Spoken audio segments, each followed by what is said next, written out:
Okay, so we got to take a second to talk about this corporeal life form guy.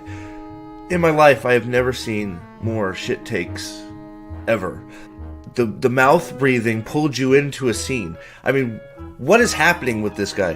What is happening here? Have you even read the fucking book, Nerdporial? Being out of touch with reality the last several minutes has made humanity as a whole dumber than these book-burning shills. How does he call himself a Wheel of Time fan? I mean, how slow does this dude read? He's been reading The Shadow Rising for about 2.5 years. Fuck. You Chicago dipshit motherfucker. Get over yourself. What is going on?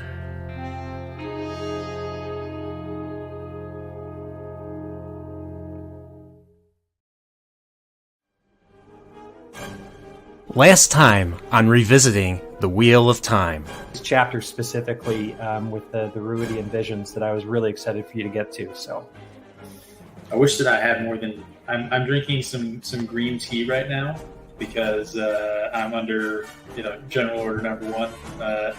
No alcohol is allowed currently. I wish I had something stronger. Yeah, it's happy hour. It's never happy hour here. It's never happy hour. It's unhappy hour. Gosh, you know who we meet in this chapter? We meet Pips. Yep. And he is a bloody gelding. Allegedly. Allegedly. The horse, the myth, the legend. There's no point in the book where that's inspected upon. Okay. Matt knows his horse flesh. Yeah, but he's an unreliable narrator. Wide-brimmed hat that you have on your head, Kadir. And that's, I'm guessing, this is where Matt gets his big, wide-brimmed hat. Question: is Rand really okay? Again, this is all from Matt's POV, but Matt's the guy who's kind of believing Rand's got to be going kind of nuts, but he's had episodes before. But is he right about this? Right now, and it just kicks off. This is such an incredible series. The first 7 books, whatever, I can't remember. They're just balls out awesome. And now the continuation.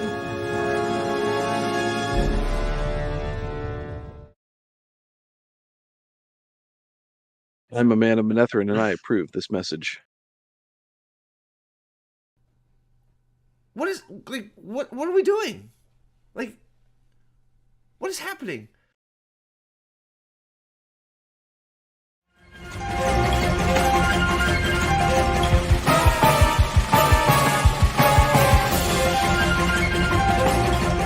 Two rivers. To me. Two rivers.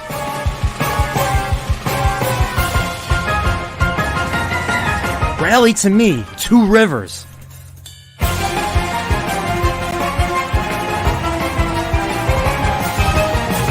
Two rivers.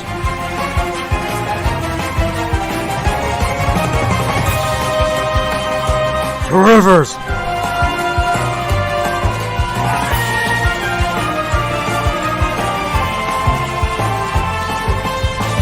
Two rivers.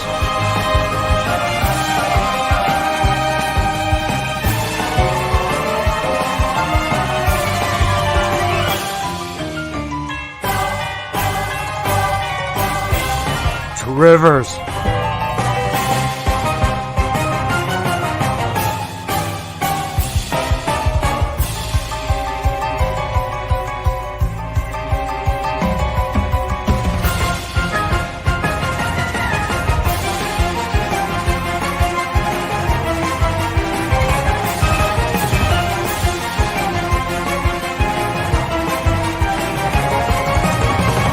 Two rivers.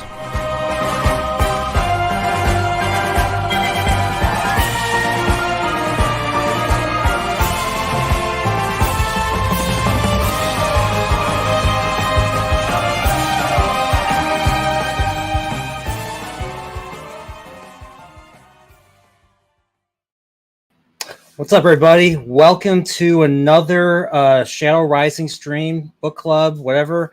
And just wanted to say this will be covering chapters. So I missed because of the chapters 25 and 26. You know, the Aiel glass columns that took up a bulk of the last stream's time. So we didn't do any of the parent stuff. So this time we are doing the parent stuff. So we're doing chapters 27 through 33.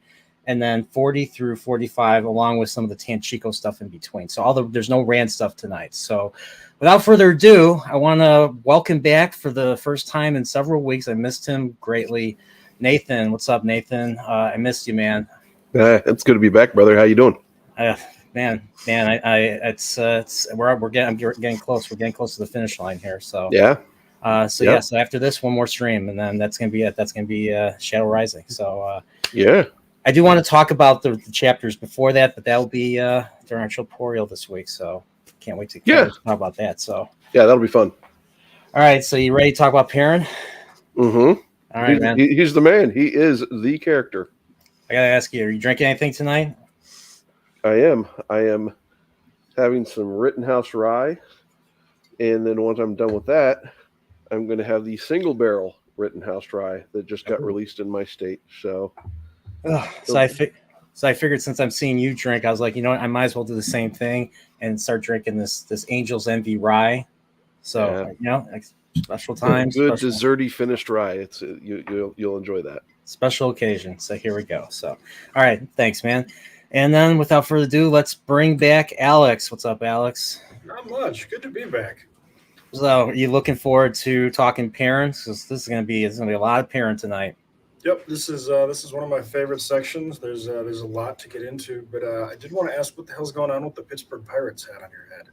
Because I don't know where I put my Nerporial hats. I'm wearing the Pirates hat.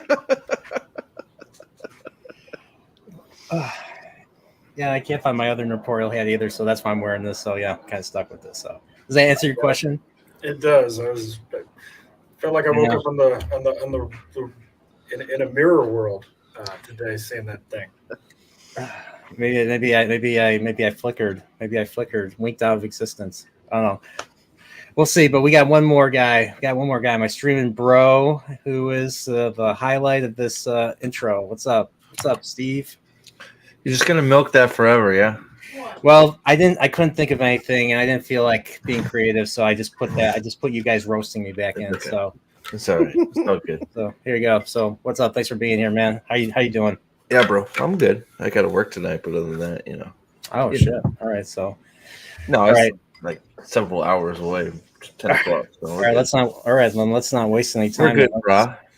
Let's start. A video right now, by the way. What? Just plugging myself. Plugging yourself up right now. All right. I'm putting a video up. Can you not hear me? Is this thing on? No, we can hear you. I'm posting a video right now. Why are you posting a video during a stream? That to take all your viewers because I hate you. I hate you. Well, I hate you too. So there you go. So what the hell are we doing? Now I'll never get it out. Just make out already. God damn. Seriously. Yeah. All right. So let's start with 27. So let's start chapter 27, Within the Ways. So this chapter basically has everybody going into the ways.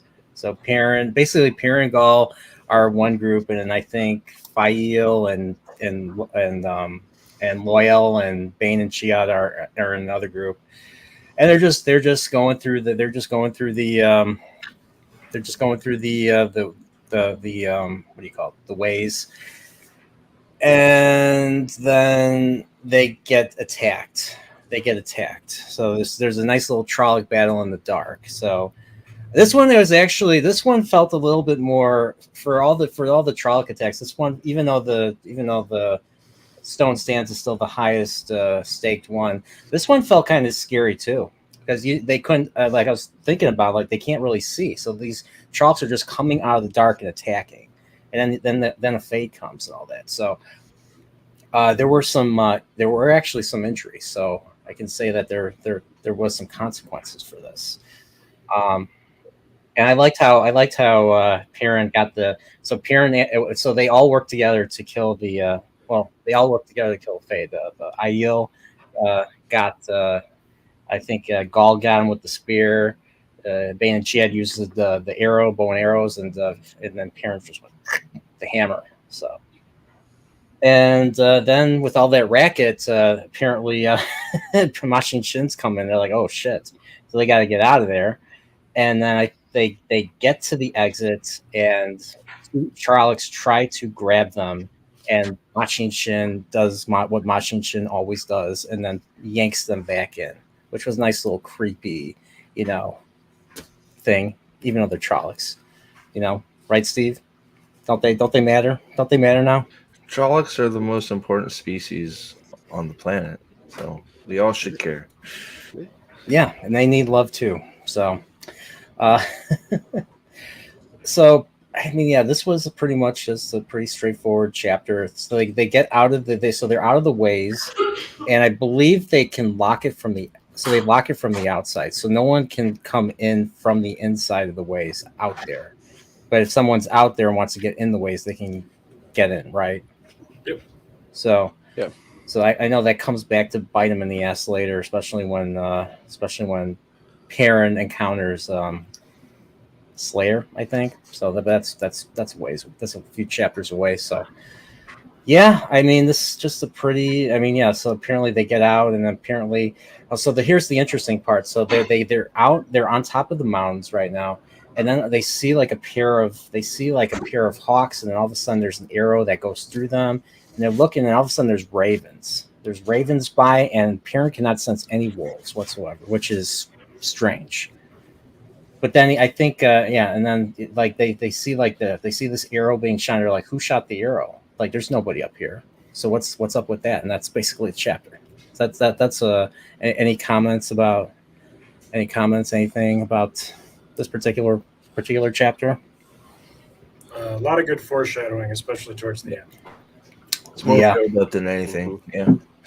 Yeah. So I figured. I mean, I had an idea who was shooting the arrow, and so we'll go right into the next one. So the next one's called the Tower of Genji, and I just couldn't help but think of ninjas when I read this chapter name. It was like I was thinking Bruce Lee going up that tower in freaking Game of Death.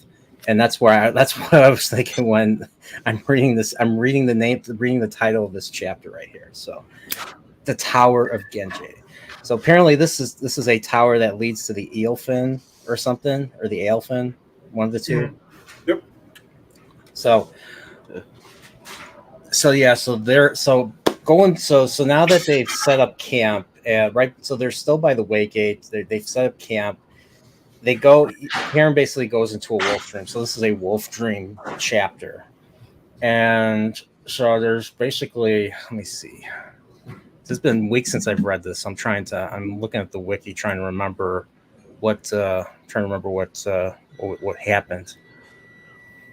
So you get four visions. You get Rand in a thunderstorm being watched by entities. You get Nynaeve and Elaine sort of walking along looking for something. And then, let's see, Matt doing coin flip things. What is he doing? He's staring down a branch in a forked road. And then there's Egwene and a woman, an old Aes Sedai in front of a crumbling tower. Oh, okay. Mm-hmm. And there's no more foreshadowing. So there's a lot of foreshadowing. Yeah. Sometimes I can't keep track of all the foreshadowing in these books. So they got actually, I'm gonna challenge you on this one because I think you probably have these. What? Have what? They're near foreshadows. I think you know what these. I think you know what these are referencing. Yeah, probably. Yeah. Okay. Flipping a coin, starting down one. Yeah. I don't know. Probably. Not thinking about it right now. So, Challenge accepted. Yeah. So there's no Hopper. So he's trying to call Hopper. There's no Hopper. So apparently he sees a guy, and the guy's he's dark-haired dude with a blue coat, and he has the bow, and he believes that he's the one that shot the arrow in the previous chapter. So he flees. So this guy flees. Perrin sees him, spots him, and flees. So Perrin, like they're going through really like apparently they can move really quickly in these dreams. Like you get one step is like you're all of a sudden you're like a mile away or something like that. I don't know how to describe it. So yeah, he's kind of enjoying it too. Yeah. The best way I could describe it is if you were thinking of this like a TV show. Everything that goes on in real life is kind of live action, and then when they get into the Wolf Dream, it basically turns into like some Naruto anime shit where everybody's like level 1,000 and can fly and teleport and do cool blasts and stuff. Yeah. Okay, or maybe what looks like the teleport in Dragon Ball, that type of deal. Like that. Okay, that makes sense. All right, so apparently he chases the guy all the way to this tower. I forget where exactly the tower is in relation, but yeah, he goes all over the place. He's off by the Watch Hill. He's by the River Taryn, and he gets to this tower, but there's no entrance to this. There's no entrance to it whatsoever. And all of a sudden, then Hopper shows up, and Hopper's like, "Don't go in there! Don't go in there! The Slayer is very dangerous, and the creatures inside this are evil. There's something evil about this tower." And then all of a sudden, a woman who is obviously Brigitte kind of shows up and starts talking to him. What's funny is Perrin can hear her, but Hopper cannot. Hopper doesn't know like that he's talking to her. So that it's So we get Brigitte, and I'm assuming she's going to be a thing in the dream world now. So like, but so basically, So the tower's a door to the realms of the Eelfin, like the game of snakes and foxes. So you gotta. So what the hell is this? It's. Perrin knows that there's no way to win, but the woman says that it is true unless you break the rules. So she deduces that Perrin is Taviran, and Perrin's a cheater. No. So Snakes and Foxes is a board game that they play in world, and you can't win at it. No matter how much you play the game, you always inevitably lose because that's how the game works. So in order to win at Snakes and Foxes, you have to cheat or refuse to play. And, the Snakes and Foxes refer to the Eelfin and the Eelfin, and you've seen these guys already. And because it's Snakes and Foxes, snakes and foxes are kind of known for their cunning. I mean, snake obviously goes back to the Old Testament.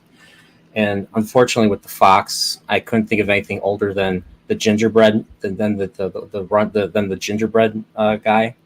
Remember the story of the gingerbread guy? He just keeps harassing all these animals. It's like, you can't catch me. I'm the gingerbread man.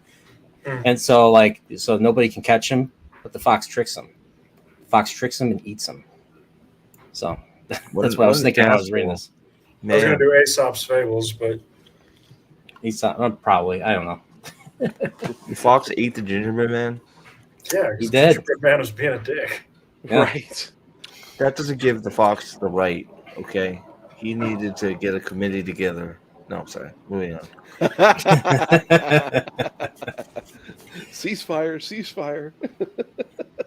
And so apparently Perrin sees a shadow of something else, but there's nobody there. So apparently, So she disappears. I think she just says you can't go in there, and then she disappears. And then Hopper's like, who are you talking to? Or Hopper's like, what are you doing? Are you doing anything? So. Yep. Hopper in the Wolf Dream with Perrin is an excellent thing throughout the series. Mhm. Hopper and Slayer in the Wolf Dream, especially sort of towards the end of the series, is some very impressive battle scenes. Maybe Sanderson's best work. As far as prose descriptions and action scenes wise. So this is a rivalry that's going to go on for another 1.5 million words. Mm-hmm.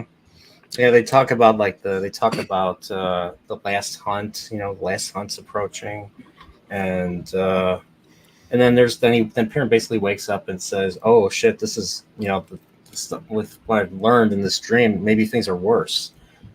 It's probably shadows. There's shadow spawn. There's ravens. Now there's a Slayer dude. What's going on?" Slayer That's is probably I don't know, top one of the best villains I think in the series, at least for me, most interesting anyways. I love who? Slayer. Slayer. Slayer. Okay, so this is not just No, isolated Slayer, to this. no. It's isolated to Slayer this is book. extremely involved. Yeah. Okay.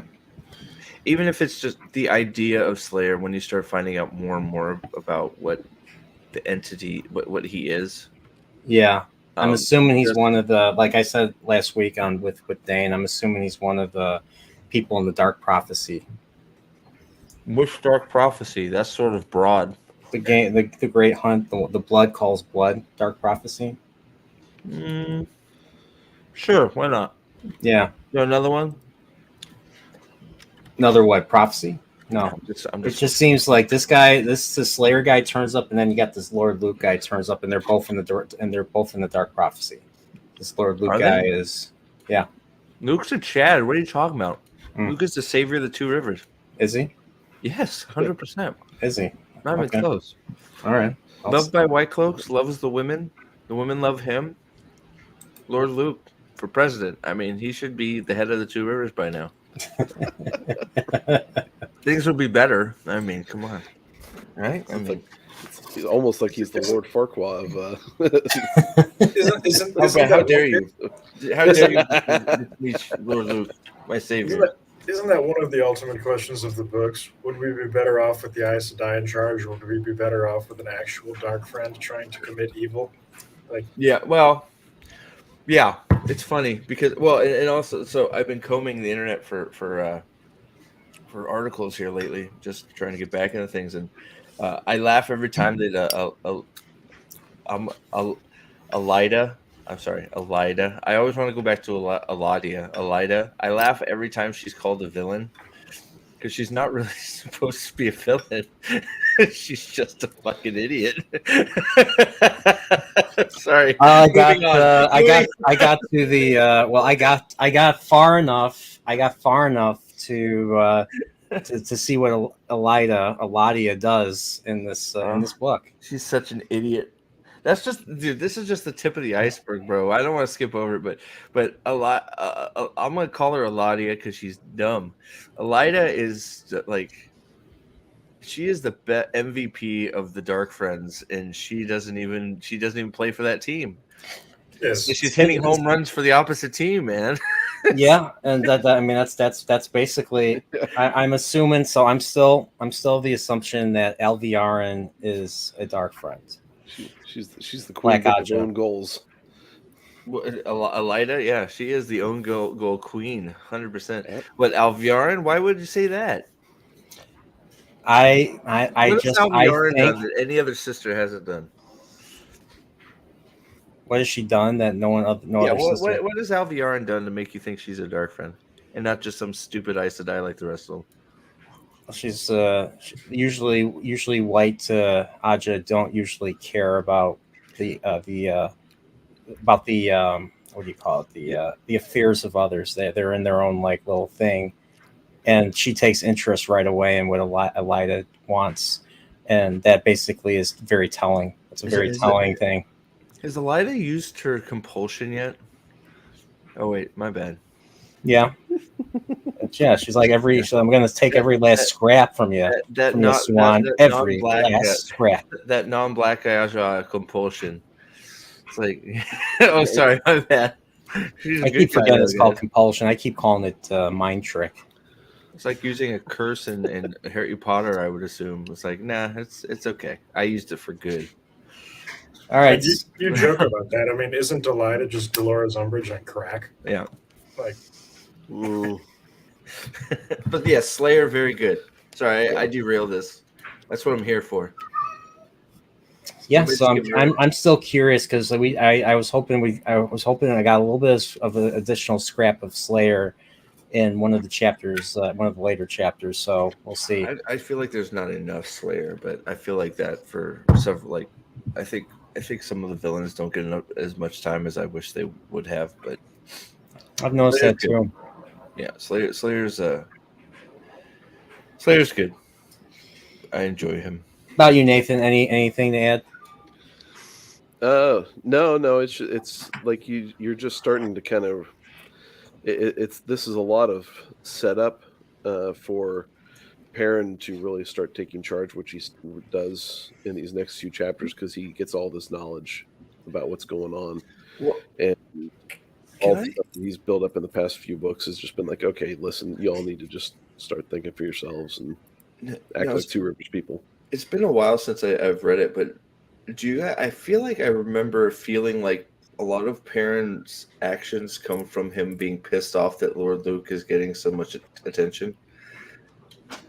a little bit. Being jealous of Lord Yeah. Luke. Well, I'm going to show you this guy's a piece of shit. Okay, I'll start doing. I was under a different impression. I was under the impression that he wasn't impressed. Well, he with wasn't Lord Luke. impressed with Lord Luke, Yeah. but he was upset that everybody else was. Oh, Yeah, I wouldn't say would that's argue born out in of jealousy. Perrin's defense that that it's not jealousy; it's that he senses something is wrong.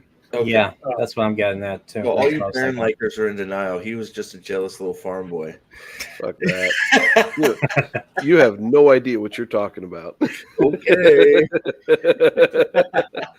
No, I always viewed that though as him just like going, this guy's an idiot. Why are people following him? And okay, I need to show these people the correct path. I feel like It's that was not- generally it the wasn't a- thing, man. Yeah, but I felt like there was always I don't know. Could be, me projecting. Now, but I always felt like initially, there was a though- little bit of pang of jealousy in there too. But go ahead, sorry. Yeah. No, initially though, when he first meets him and Fail's there, and he kind of gives Fail the winky winky, it's he's like, oh shit, yeah, that there's the little kind of, you're moving in on my territory, man.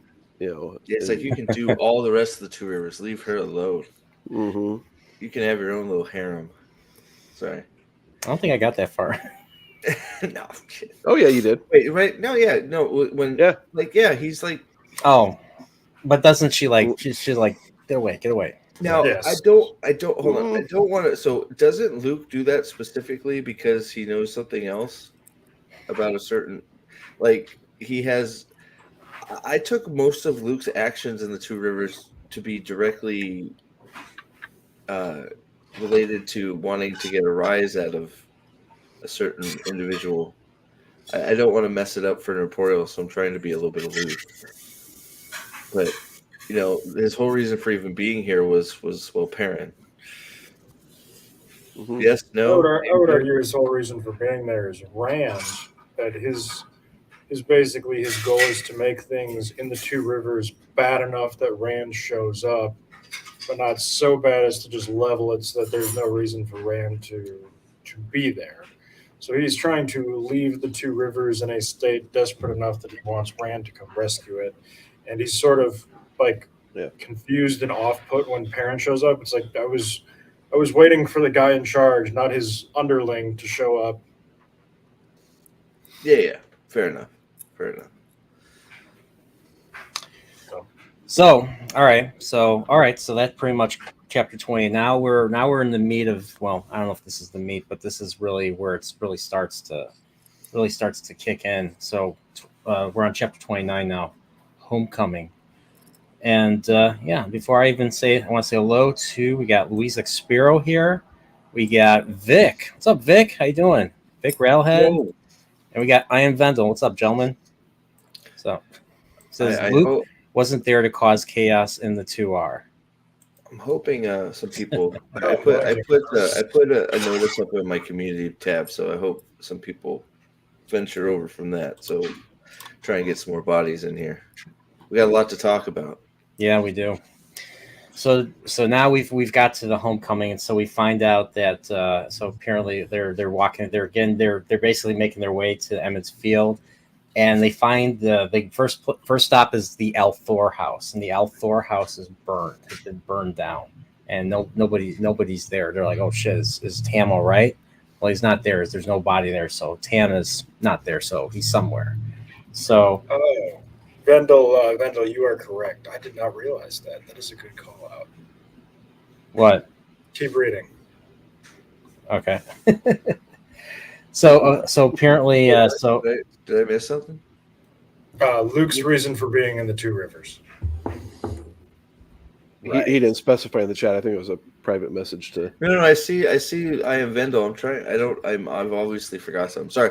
I didn't mean to interrupt you, Napoleon. We don't need to be teasing you. Mhm. Yeah, we do. 80% of the fun of this. Huh.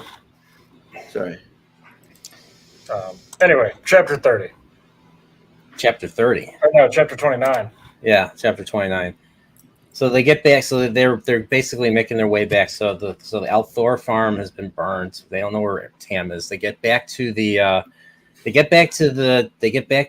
Emmons Field, and they get to the Wine Spring Inn, and they're like, we get reunited with Bran and Marin Alver. So we get to see them again after a while. So first thing they're like, "Where's Egwene? Where's Egwene?" And he's like, "Oh, she's safe. She's not here." And he doesn't tell them exactly what's going on with her, but just gives them enough information just to know that she's all right without causing distress or something. So Sorry. Yeah, Vendel, you're right. My bad. Sorry. I had to look it up. Duh. Big duh. My bad. Sorry. Go ahead. I think the three of us here in support of him are drawing a blank on this one. Yeah, Vendel, excellent call out. But yeah. So yeah, he talks with Egwene's parents and kind of does his best to settle them down and let them know everything is fine. So we learned about so Gaul, like they see the Aiel for the first time in their lives, and so Gaul's just like, I am honored to be I forget how the saying goes. I forget how the saying goes exactly, but they're like they basically Marin is addressed as the roof mistress, and they're like, and they give her a gift or something. They give her a gift of tribute or something. I forget exactly what it is. Let me see if I could find it. I was hoping I could find that. Yeah, whatever.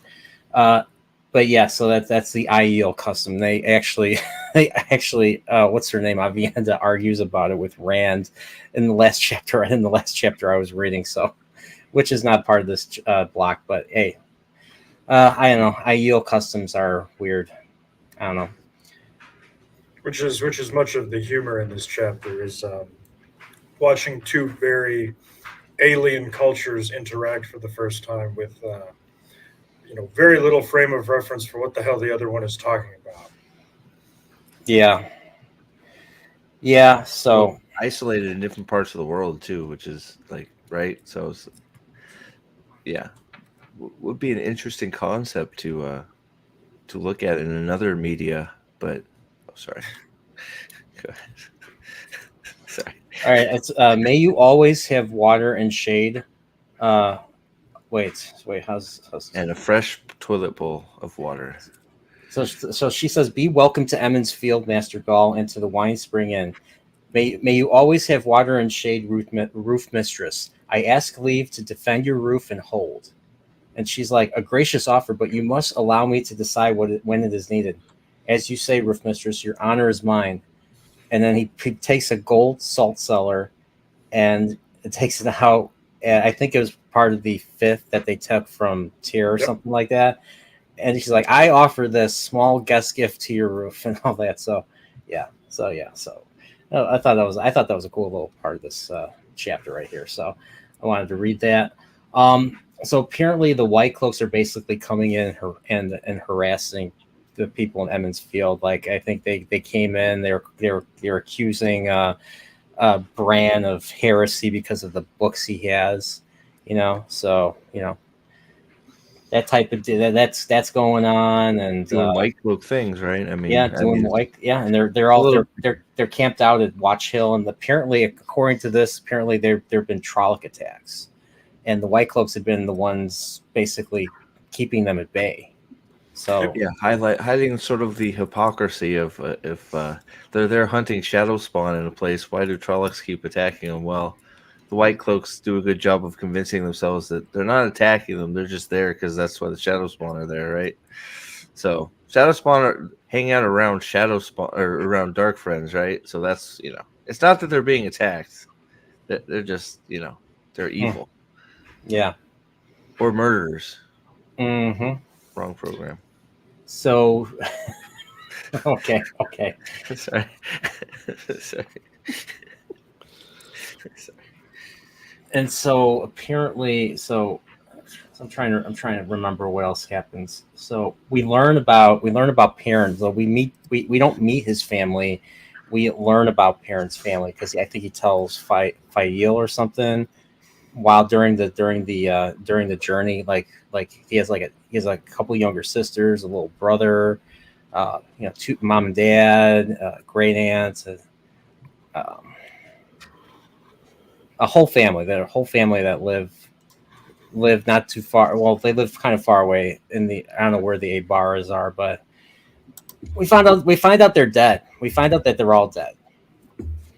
So we learn about them in this chapter, and then they get killed in this chapter without meeting them. So it hit me, and then I realized I was like, it didn't hit me as much as I would expect. But then again, that's because we didn't meet the characters; they were just mentioned to be killed. Yeah, you feel for Perrin, but it's like you're sort of, you don't even really like know too much, right? Because he's apprenticing with Luan, so he's spends a lot of time there. So like that's his father figure at that point. So Yeah. he's got a family, but you really haven't met him. So you instantly feel bad for him, but it does. I think that's probably doesn't hit you as hard just because you haven't met them.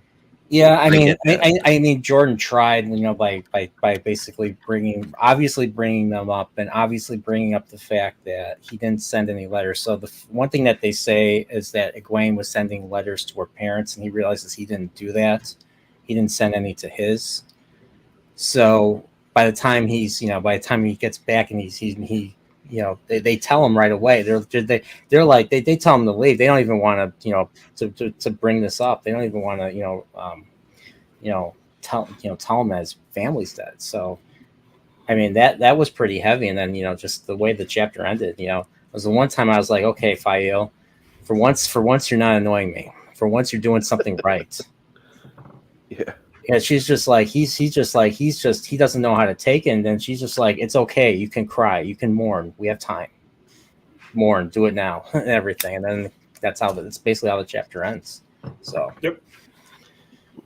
So that was pretty heavy. I was walking. I listened to this. I listened to this when I was doing one of my walks, and I swear, I swear I thought Michael Kramer was actually crying in the audiobook. He may have been. So, right. What is the joke? The extremely rare Fael win. Yeah. Wait, extremely rare or only? Is there another one in the? Oh, sorry. There might be a couple other ones. I'm sure there's another one. Yeah, something to do with a certain Shidio, probably. But yep. All right, Brian. So did you catch the unreliable narrator here? I don't even remember. I mean, I'm trying to go through the chapter right here. So, what's the unreliable narrator? Who killed Perrin's family? Trollocs. That's what they say. That's what they say. Who killed Perrin's family? I forget, because they were like nothing left or something. Was that the reason? I forgot. Well, the way they were killed, right? Was that? And Fane says it in 31. That basically Perrin's Fane came in, said, Oh basically yeah. said Perrin's a dark friend. We're after him, and Perrin's 9-year-old brother basically told Fane to get fucked, and Fane in a temper tantrum killed the entire family. By himself? I forgot. I think it's him and the White Cloaks The that White Cloak, yeah. they're given that are basically under his command at this point. But Right. We got to remember, right? The White Cloaks are there for Perrin. So they find out where Perrin's homestead is, or Deeth in guise of Fane is there. Fane is losing it one day at a time. Goes one step too far, kills one of them. Well, they all got to burn. They're all fucking shadow spawn. Kill them all. Oh yeah. Oh yeah, I remember. Okay, now I remember hearing that in his point of view, I think. Yeah, That was a really good It was chapter. a pretty rash reaction, though. He wanted to hold on to him, if I remember right. Bornhold? Yeah. I feel like I don't remember, but I feel like there's somewhere in where Bornhold sort of starts taking on some, like, there's some sheds of like his father in there. It's like like what the fuck, right? So but yeah, it's just it's amazing. Like they're actually, like, that's why I feel like later, man, Fane, there's so many things that could have happened with Fane, because that gives Perrin a direct reason to, be mad at Pat and Fane as well, right? Almost more so than any other. I mean, off his whole family, right? Yeah. Yes, I'll be right back. Sorry. The Pat and Fane's ending to this day remains maybe Sanderson's weakest plot thread ending in the series. Yeah. That's what I've heard. So. Yep. I think that's probably not even close. A second is not very close at all. It's pretty far ahead in terms of week. Yeah. So apparently, yeah. So basically, they find out that they're like, hey, that's Pan Fane, but he doesn't respond to being called Pan Fane. He only responds to Ordeath now or something. Mm-hmm. That's one thing that Perrin learns right away.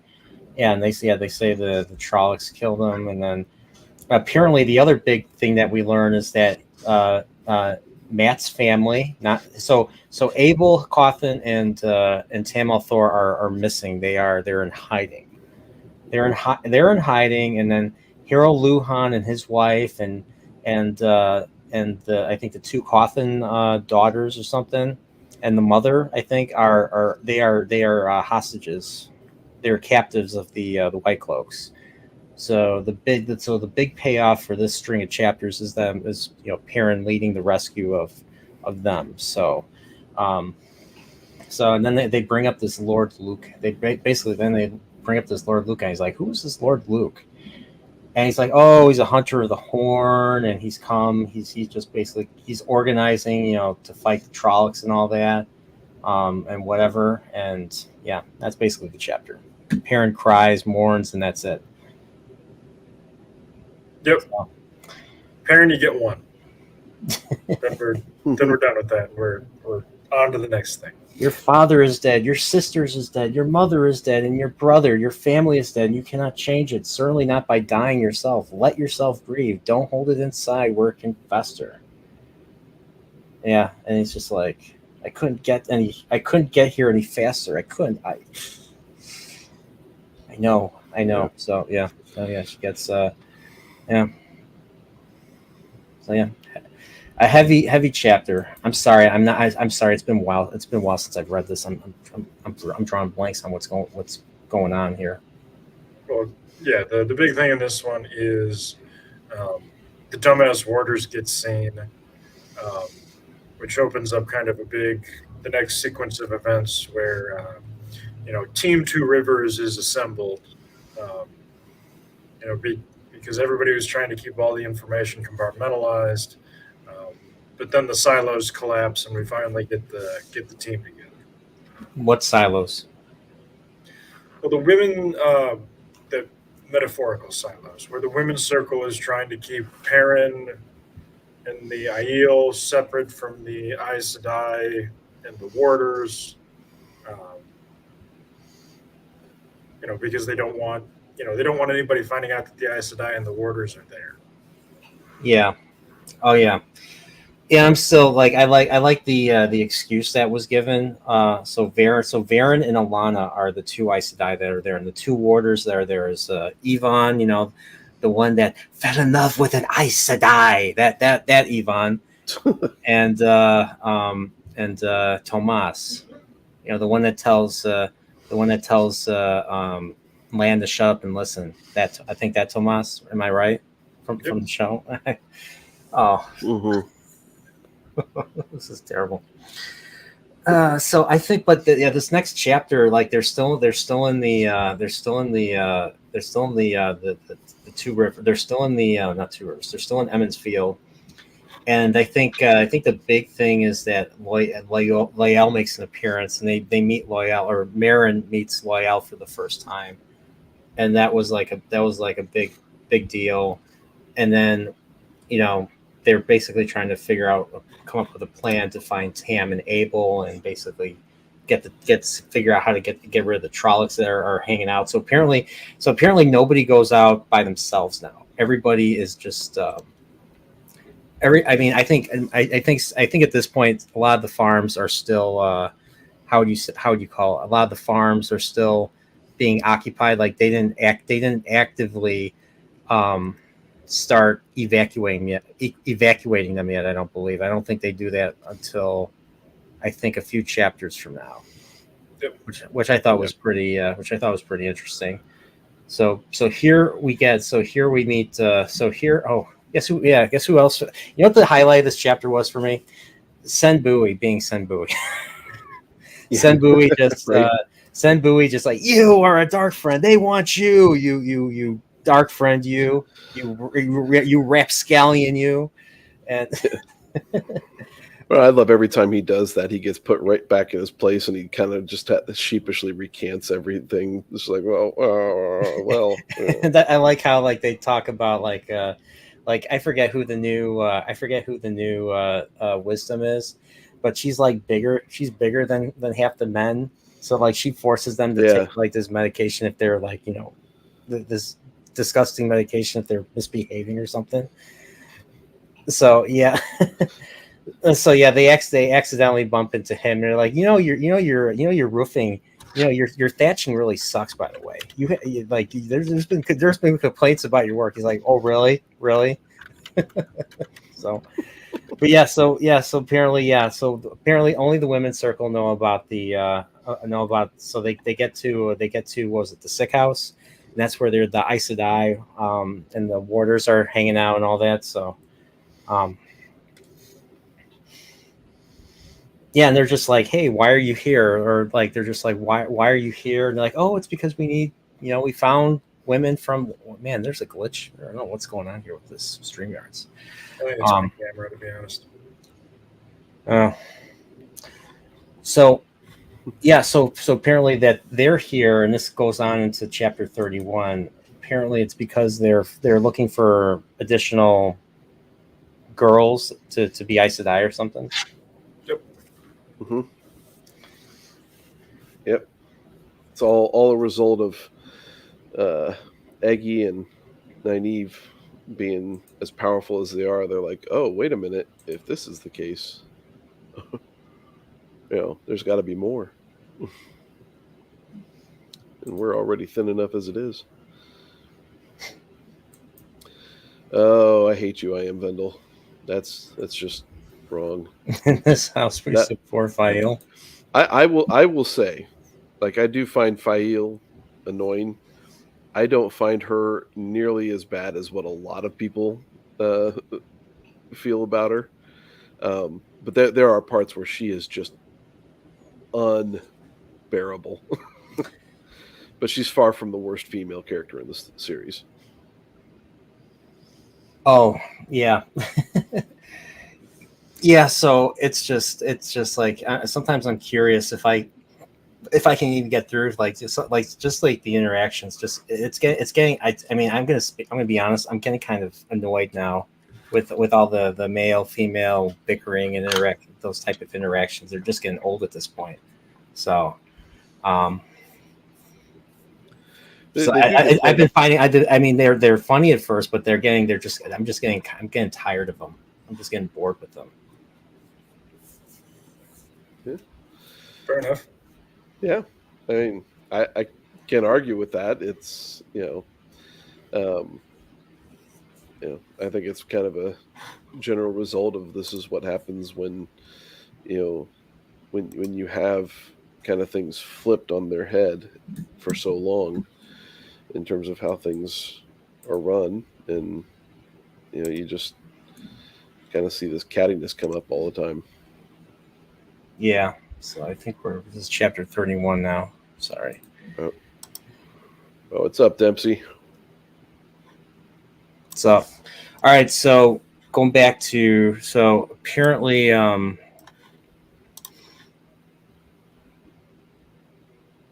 trying to get my bearings back here. Sorry about that. Yeah, I just Speaking like of how the whole- parents like, why are you here? And it just like they come up with an excuse, and I don't know. I'm curious if there's another reason. I'm curious if there's another reason why they're there. I'm curious if it has anything to do with the shadow spawn, or is it completely coincidental? I'm sorry, you're confused as to why who's there? The Aes Sedai. No, as far as I remember, they're just there to mine the local talent. Yeah. Okay.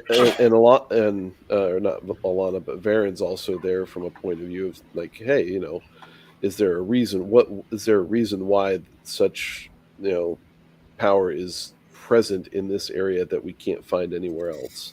So there's a definite Brown kind of side to her that's peeking her head out. I do like how chapter 30 starts in the perfect, typical Robert Jordan fashion, with Fail holding his head beneath her breasts. It's like, yep, Jordan was a boob guy. Bosom. He's a bosom guy. And there's nothing wrong with that. No. So we get a nice little reunion. We get to see Tam and Abel. So they come out of hiding, and they get there and they see Perrin, and they're just like, "How's Rand?" So it was a nice little moment right there. I'm still waiting for the Rand and Tam reunion. That's what I'm looking forward to. So, but so yeah, apparently, but yeah, they talk about them going to Tarvalon. They didn't get any information. And Tam basically once again reiterates the bad news about Perrin's family and all that, and then they they actually find a raven, and I think Tam kills it or something, or Yep. Abel, one of those two kill it, and then apparently they're everywhere now, and and they say there's a man who's been killing animals for no reason, and Perrin's like, is this the Slayer guy or something? Perrin's wondering about that. Doesn't mention him, but he's just like thinking this. So, and then they're like, okay, here's the plan. We're gonna go in. We're gonna rescue Master Luhan and his wife, and all those who are being held prisoner by the White Cloaks. And they're like, oh, okay. No, but you don't understand. They're helpful. So here was where I really got into this. I was just like, this is a chapter I've been waiting for a while. I wanted to see something from the bad guy's point of view, or I wanted to see something with a major villain in the equation right here. So we get Dane's point of view right here. So apparently Dane is basically coming back to Watch Hill. That's where all the White Cloaks are encamped right now. And apparently they were ambushed by the Trollocs. So apparently they were Trollocs so they were ambushed on patrol and everything. And they're just like, why is every patrol he leads being attacked? And then there's I think there's Tuatha that are hanging around there. And there's also I forget what else. There's also I mean, yeah, he's talking about he's dealing with the prisoners. Then he has to deal with apparently Ordeath has his own camp. So basically, Ordeath has his own camp, and it's basically filthy. It's basically filthy and disorderly and everything. So, so apparently, no matter so apparently, whenever Ordeath goes somewhere, basically White Cloak men get killed or something. Yeah. So this is Dane Bornhold doesn't get what's happening. So Fane is trying to have him killed. And so every time Bornhold goes out on a patrol, his patrol gets ambushed by Trollocs, and he's just sitting there going, "Why is it that all of my, why do all of my patrols get ambushed?" But it's because Fane is arranging it, and then at the same time he's going like, "Man, it sure is suspicious that every time I put somebody in charge of watching Fane, they end up getting killed by Trollocs." Like he's starting to get it. He's starting to figure out that this is a bad situation that he's in. Yeah, and I like how I like how he confronts Fane and all that, and it's just like I think he's like I think so basically, and so Dane knows about what happened at with the A bars and all that, right? Like that kind of blunder, I think.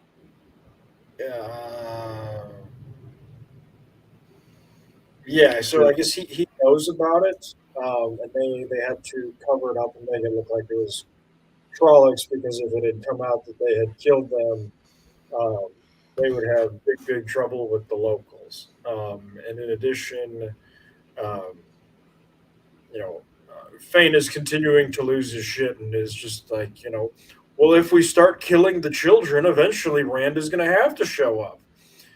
And Bornhold's like, what the fuck is wrong with you, dude? Like, yeah, he's I think didn't Jeffrem say the same thing in The Great Hunt or something about not condoning the murder of children?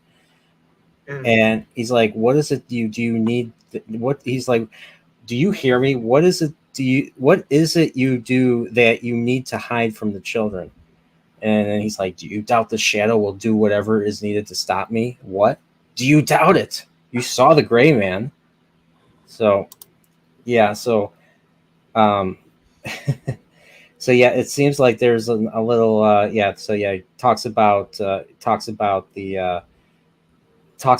men that are being killed and all that, and trying to see if I can find any points here. Okay. Question: who sent the Gray Man after Fane? And this is a high level extra credit question because I didn't get this until very recently. I always assume Ordeath set that up himself to make it look like he was being targeted. You would think, but this was actually Slayer. Really? Mm-hmm. Oh, so I was under the impression, and I guess this is something we have to find out. I was under the impression that they were in cahoots. Kind of. It's the Dark has very strange relationships amongst their supporters. They spend lots and lots and lots of time, maybe more time than they spend trying to kill the good guys, trying to kill each other. So I know Ordeath is like a wild card because he's obviously like it was more death than Shader Logoth were fighting, they were fighting the Dark when they were using his own tactics. So yeah, to be even worse. So yeah, it's just like it, it's like the Forsaken. They spend all this time trying to one up each other so that they can get to the high honor among all of the Forsaken, which you'll find out is known as Nameless. And so they spend all this time trying to do that, and not the guy, the guy in Ohio. Yeah, sorry, right? No, not a guy in Ohio. Right? No, definitely not. Yeah, that guy. Yeah, definitely not him. But but they spend all this time infighting, and all with the same goal of trying to make sure that the Dark One wins, and so it's just a whole lot of stepping on each other. Yeah.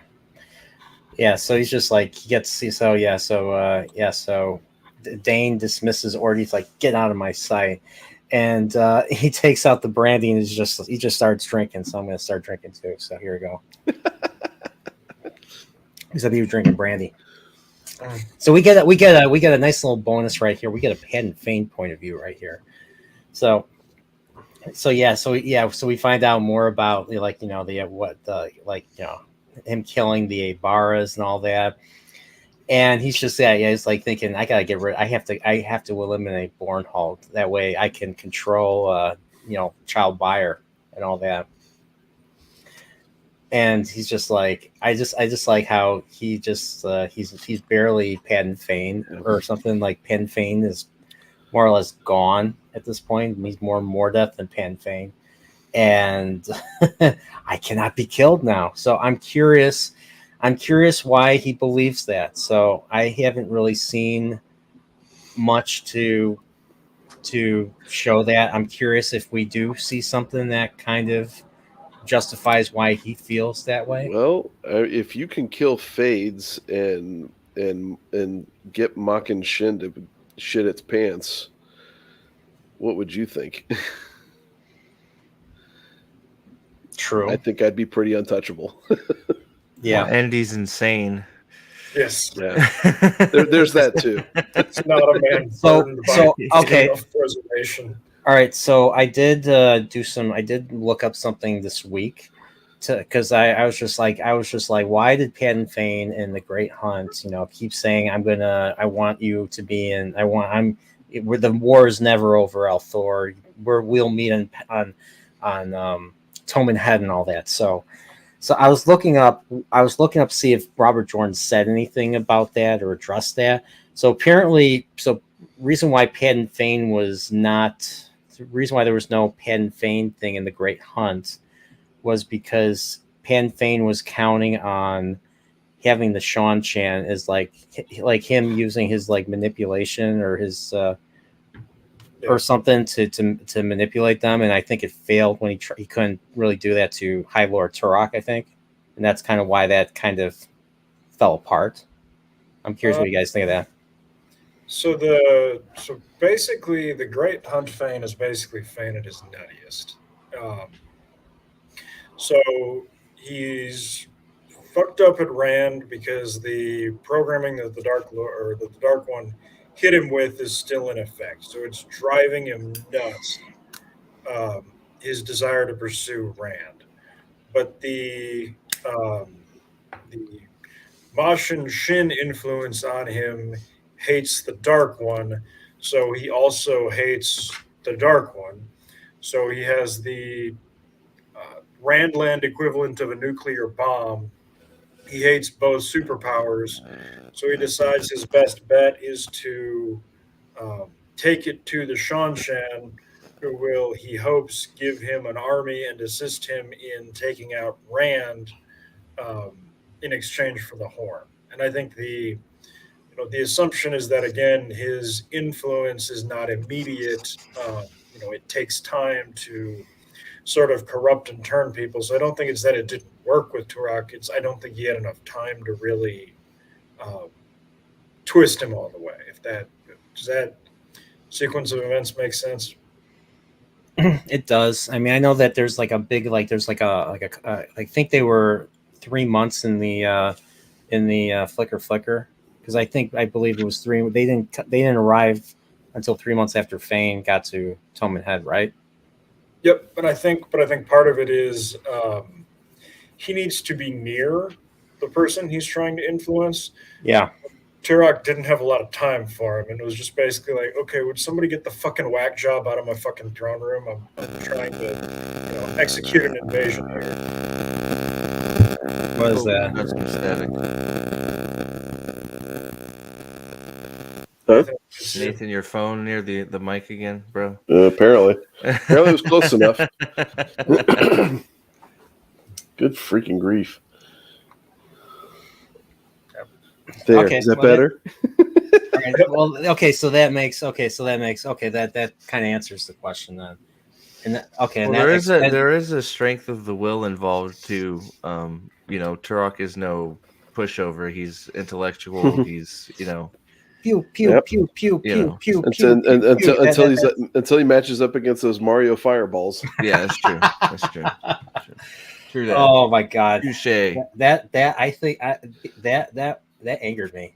That episode really angered me. Sorry, I didn't mean to. Oh, but don't I worry. hated that. They can fix it.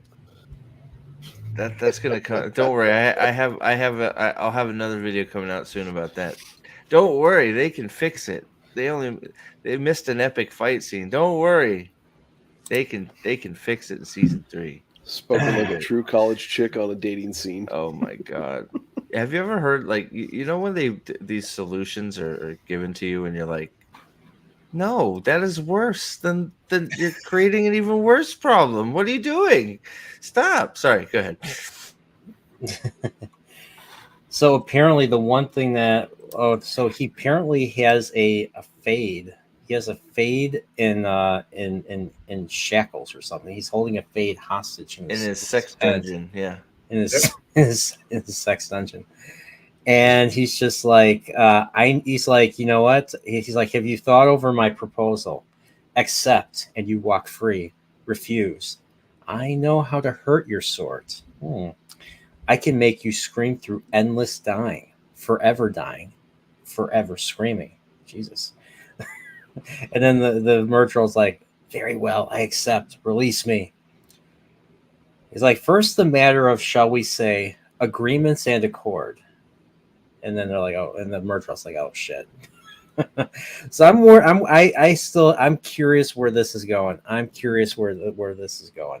So I need more of these type of moments in this series. So yeah, that's chapter 31. So we got a couple more chapters left of Perrin right here. So 2 rivers. So I was thinking, unlike what I did last time, I was thinking we'll just do a chapter order this time. So we'll do the Perrin stuff, and then we'll do the Tanchico stuff, and then we'll go back to Perrin, and then we'll go back to Tanchico, and then the final chapter will be the game changing chapter, and that'll be the stream. What do you guys think? Oh, I didn't even read that one yet. I only got. I'll give you as long as I have, sir. You give me as long as okay. Yeah. All right. So So now we're chapter 32. So apparently they're like, okay, so they're basically laying out a plan to rescue the prisoners from the White Cloaks, and so Varen is going to go along. Alana is not going to go along. Fael really wants to come because she never wants to be away from Perrin, that clingy, I guess.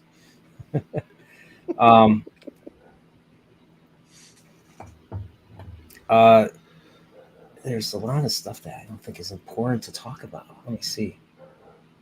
Alana stuff. You missed the big Alana conversation. Like what? What? Which one? Her commentary on how she felt the 3 Taveran should have been handled. Oh, okay. So apparently Lana starts ranting about the Taveran, how the Amelin should not have let the 3 of them roam free unchecked. She thinks the 3 of them should have been bonded, of course. This causes Perrin to pull away immediately. Alana tells him that she will not break custom so harshly as to bond him against his will. Really,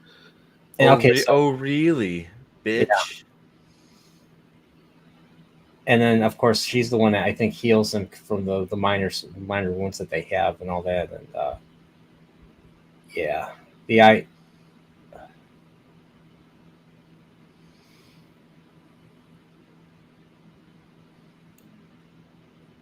Okay. Yeah, I'm trying to remember what's going on here. He had a McConnell stroke. Yeah. So wait a second. No stroke. So, Anything else? I don't think there was anything. I don't know if there was anything else.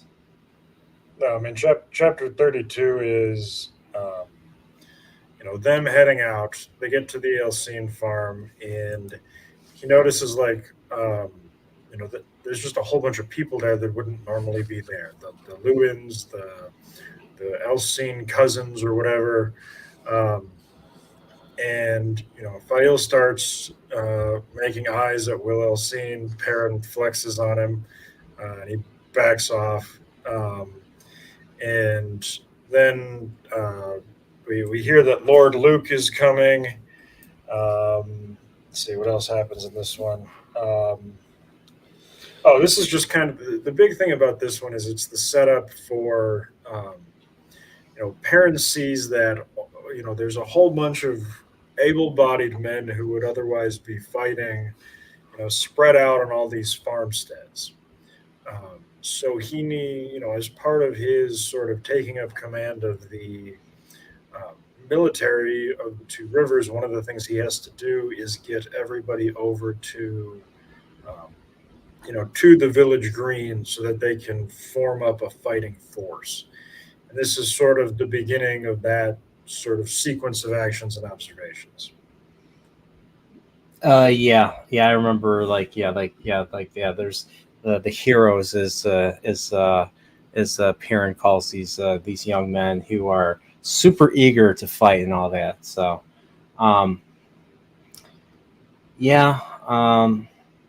we meet Will. We meet the handsome Will, who's always always going after the girls, just like what's his name from the Tuatha on. And then you got Flan Lewin. I'm trying to think who else. So you got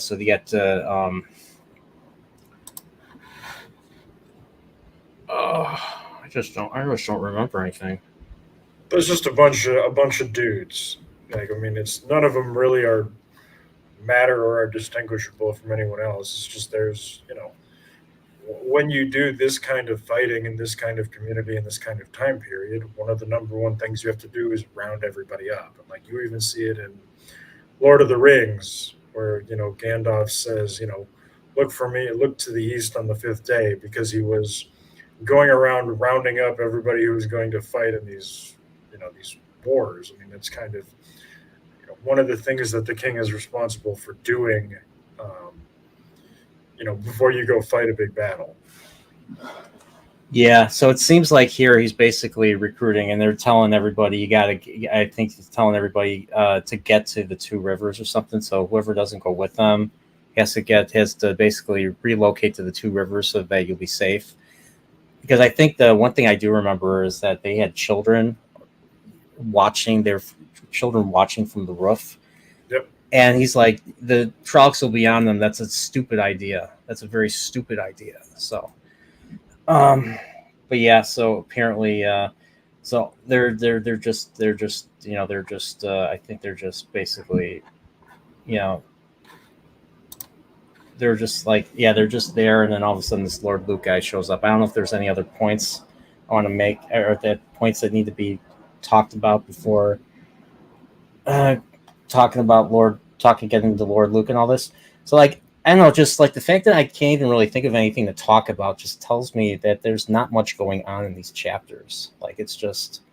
So these are big character development chapters. This is Perrin realizing, he may not know a lot, but he knows more than the rest of these dipshits. And if he doesn't take over and take command of this group, lots and lots and lots of people that he knew and grew up with are going to die because they don't know what the fuck they're doing. So this is really sort of setting the stage for, what's about to kick off here shortly. Yeah.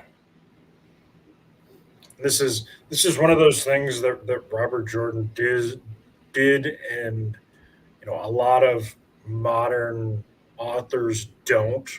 Is he cares about logistics and combat, and so a lot of this is setting up the logistics in order for the combat to make sense. Okay. because it just doesn't seem like any of this is worth talking about. So, all right, but Lord Luke has arrived right here. So, and that's chapter 33. So,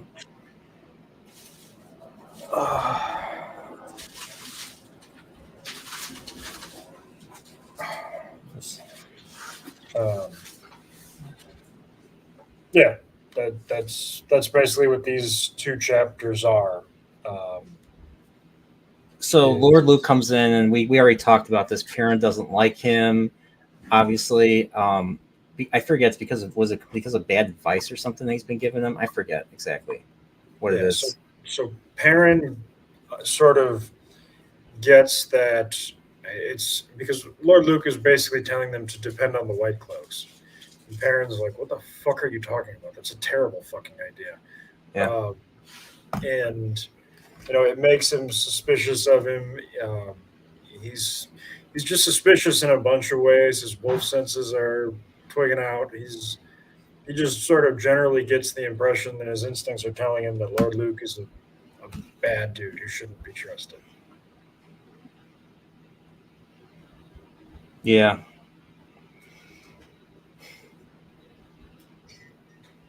And this is the other thing that's going on is this is Perrin's Taveran influence starting to kick off, where Lord Luke is this well polished, well dressed, very convincing, just sort of distinguished guy who's been sort of commanding and leading this group of people for a little bit now, and most of these people identify Perrin as the dependable but altogether not particularly brilliant youth that they knew that ran off 6 months ago, and now all of a sudden he's standing confidently, delivering, and making very good and very strong arguments confidently. And that, in combination with the Taveran effect, is leaving them sort of following Perrin and not Luke. And Luke doesn't necessarily get what's going on, but sort of you as the reader recognize what's happening. Steve, did I miss anything there? No, I'm with you, man. I mean, you pretty much summed it up, right? I mean, Perrin doesn't. I mean, yeah, I don't know. I also don't think there's a ton to really talk about other than what Alex just said. It's Perrin sort of stepping up and going, if I'm not going to save them, they're all, and Tam is there and all that stuff, but Tam is sort of, I think that's sort of, he's there to help Perrin. He's not really there to be a leader anymore. So like, yeah, he literally says like, he's like, don't worry. I've taken orders from younger men too. So yeah. Yeah, so to me, this is basically like you said with the Great Hunt, really Rand stepping up and becoming a leader. This is really Perrin's time to shine. Well, it's like what a Chad the pattern found in Tam Althor, man. I mean, first you raise the Dragon Reborn, and then now you're number one captain to the reborn Manethran army, right? I mean, like, goddamn, are we sure Tam's not freaking Taveran? Good lord, like, talk about being put in the right place to help, the good guys, right? I mean, several times. Yep. Mahalaner, no, her the warder that got murked was named Owen. Yeah. That was made up. Maxim was made up for the show, right? Yeah. So apparently Luke has been giving them advice on standing up to so all that crap. So but this is pretty much where we begin the they start going out into groups. They say like don't go, like they're like stay in groups, don't go anywhere you're not supposed to and all that. And he's like, like I said, they have to go to everybody should pack up and go to Emmons Field, and people are protesting. And he's just like, they're protesting because, oh, what are we going to do about our crops? What are we going to do about our farms? They're going to be burnt. It's like, fuck, dude, your lives, you're going to die, and that's irreplaceable. You can replace all that other shit. Yep. So that was something that was pretty poignant there. So yeah, and Lord Luke just fucks off basically. Yeah, he gets bitchy and leaves. Yeah. So they're basically getting ready. He gets Perrin recruits people to join his little company to basically rescue the hostages from the White Cloaks. And what's funny is, and I didn't think about this, so Perrin's giving orders. He's just remembering how Uno gave orders in the Great Hunt, and that's basically what's going on here. So, Yep. so I thought that was funny. Yes, this is very much one of Jordan's themes is when it comes to leadership, acting confidently and behaving the way that people expect goes a long way to making people listen to you, and that's what he's doing here. Okay. What chapter are we on? 33. This is a new even. It's the last chapter. It's the last chapter before. It's the last chapter before we take a break from Perrin. So this is where they rescue the hostages and all that. So I really enjoyed that little. I enjoyed that sequence right there. Like they're going in. They're sneaking in. They plan everything out. They go in. They rescue. They knock. Some of the Aiel take out some of the White Cloaks, and they sneak in. There's a little fight. There's a little scuffle between Perrin and one of the bigger White Cloaks, and Fael rescues him, knocks his ass out, and then they rescue the hostages, and they just get out of there. It was a very thrilling sequence. I'll be honest. That this was good. Like I really enjoyed this. I really enjoyed this part of the chapter.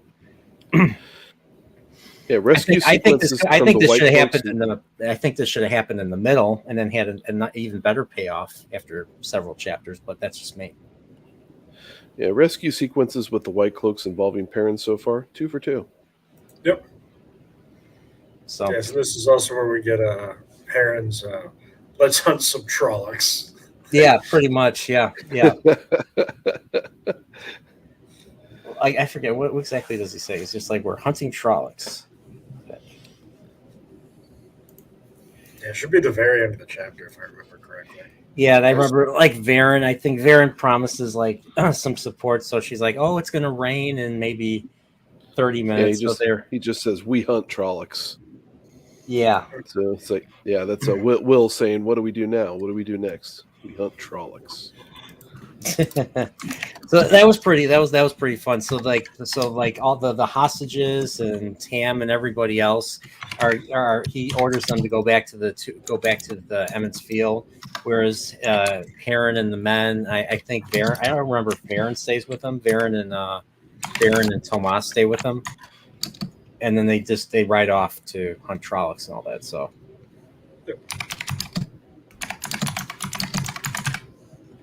Steve, you have the world's loudest keyboard. Sorry. It's like your mic. I thought it was muted. Is your mic like right on the? Is your mic like right on the thing? On the. It would have been quieter if you just smacked your keyboard with your microphone. It's just a newer keyboard. The keys are deft. Right? Joke's on you. It's a typewriter from the 1930s. It is. God damn it! How dare you? So apparently Salty is watching Airplane right now. So I just want to tell you. Well, it's good luck. We're all counting on you. Airplane sucks, man. Shit. What? I'm kidding. What? Wow. Steve, have you ever seen a grown man naked? Oh, shit. Sorry. I just had to throw it in there. I'm gonna Steve, go back to Steve, have you ever been to a Turkish prison? Yesterday. I was gonna say Brian's from Chicago. He speaks jive, so. Whatever. Oh, True dad. Chapter 38. What do we got going on? All right, so this is a chapter I feel like this warrants some discussion. So so I was like, who is this Eggianan? I was like, was this a character from first chapter of this book? I'm looking for it.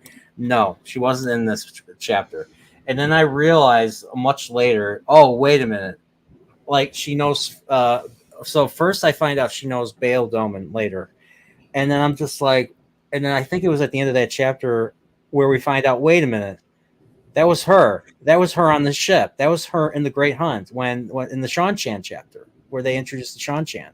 She's Captain Eggianan, the one that they send on board, and they can't do anything. They can't touch her at all. So I didn't realize this was the same. I forgot about her. So this is one of those times I wish where I could forget about her. Oh, sorry. you wish. Yeah, He's a annoying seafarerist. Sorry. Baal Doman deserved better. There's a lot of annoying Poor characters Baal. in this series, Steve. That's one thing I've noticed coming. Most from of them you. there are women, by the way, but just to see it's true. So Just apparently there's this there's this wine place or something that rich people of particular influence and power go to make deals and to conduct business and all that. So this Garden of the Silver Breezes in Tanchico, and so apparently Eggianan is working with another character from a previous book, Florin Gelb. So Florin Gelb is basically kidnapping women. He's just basically kidnapping women to see if they have the power, if I remember correctly, to see if they can channel, or I forget if is it that or is it because they're looking for particular people that were unaccounted for at Falma. So, if I remember correctly, it was sent to Falm to recapture anybody who got away. Oh, I see. Okay, so, all right, so so Gelb is basically kidnapping Soldam, and he's just he's kind of screwing it up for her, and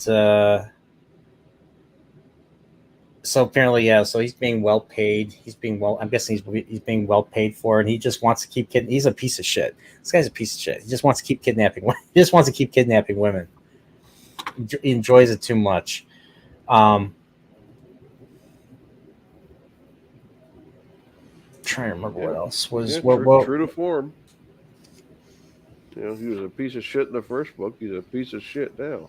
Yeah, one take. He's like, So what's funny is she sees the ship that Nynaeve and Elaine are on, pulling up and all that, and then she spots Baal Doman. So it's like, oh, okay, I probably should have figured that out there. And then she also sees Jacob Carradine. We haven't seen him since the prologue of the Dragon Reborn. So. Apparently, he was cast, wasn't he? Was he? Apparently. Jesus. I'll have to look. That's for another story. I don't know why they cast him. It's too late, but he'll get a half a sentence where he's interrupted by a bitch I said I, and then disappear from the screen. I'm going to type loudly right now, see if I can find it. I'm sorry. Jared Dorek. Dorek your ass out of here. Oh, sorry. Do-rag. So apparently there's like a refugee problem in Tanchico, and there's a lot of homeless people in Tanchico, and she is quite so apparently Eggianan's quite the philanthropist, like donating to soup kitchens and. Don't be fooled. She's a bitch. I figured. Because of some of the later chapters, I'm just like, what is going on here? So, but we'll get to that. So, good luck. I've completely forgotten about this chapter. I read it last week. Yep, and so did I. So, yeah, so that's pretty much it. So she goes back home. She's like, what is High Lady Suroff planning? Blah blah blah blah blah. So now we're Jacob Carradine's point of view, and I thought this was an interesting one. So. Apparently, he is in a meeting with a bunch of masked noblemen who don't like to show their faces and all that. And we find out that one of them is the king. So the king is there, even though he's not supposed to know it, but he figures it out. And what we find out is that following up from the Dragon Reborn, the threat that the Murdral issued to him, if you don't kill Randall, if I remember, if you don't kill Randall Thor, every month a member of your family gets killed. And it goes into some grisly detail right here that just leaves it to the imagination. Like I think one like a bride, like a cousin of his who was getting married got carried off by a Murdral. I can only imagine the fate. And he's thinking, I hope she died. The thing that he's thinking is, I hope she died quick. And what's funny is he's still a piece of shit. Like, he's just like, when he gets threatened, he's just like, hey, don't hurt me. I have more family. I have more family for you to kill. I have more family for you to kill. Take them, not me, Yep. And but don't, the dark is not is an obvious evil. There's good dark guys in there, right? I mean, Our friends are not all bad guys.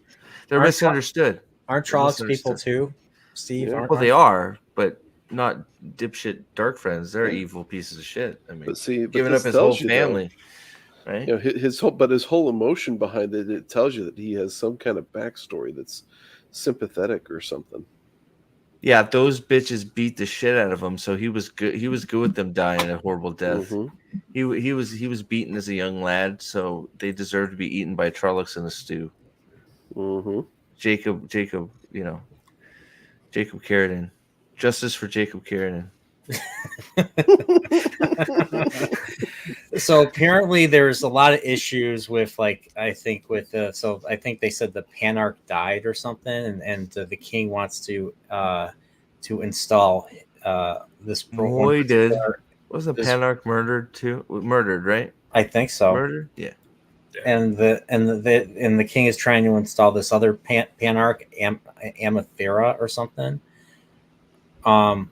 And so the king wants help from the White Cloaks in restoring order to the city, and he's just like, I think he says, like, I don't know if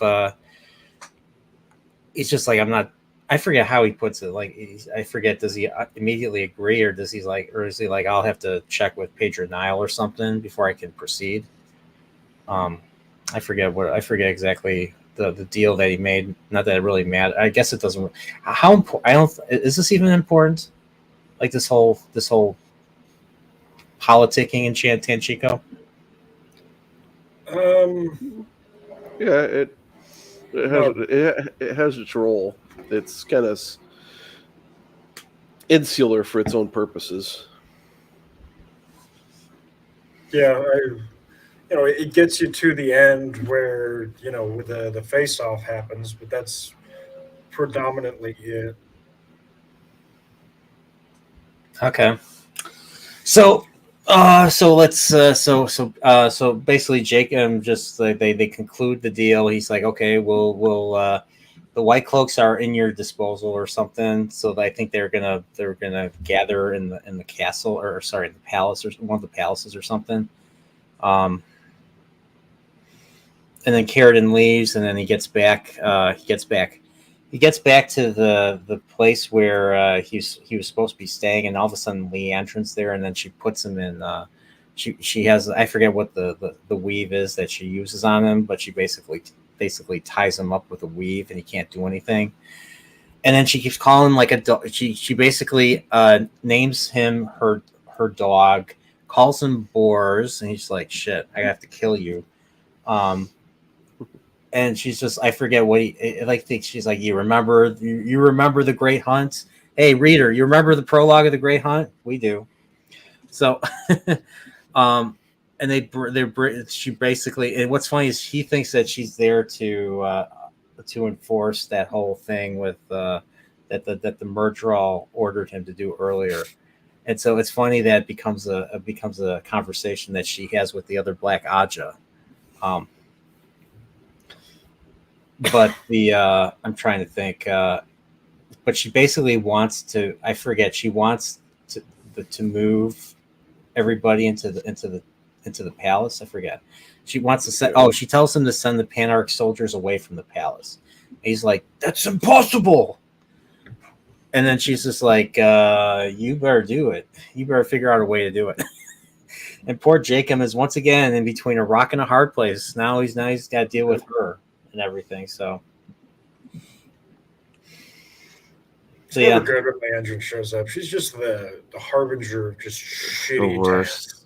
It just seems like you know the Black Odds are in a place, then Nynaeve or Elaine and the mystery squad show up, and then they're gone, and then next book, and then it seems like the same thing. I don't know. Like, is this Black Aja like throughout the entire series? Like always all the way to the end? Because I'm just kind of curious how much longer. You get a little bit of closure at the end of this one. Oh, you do? Mm.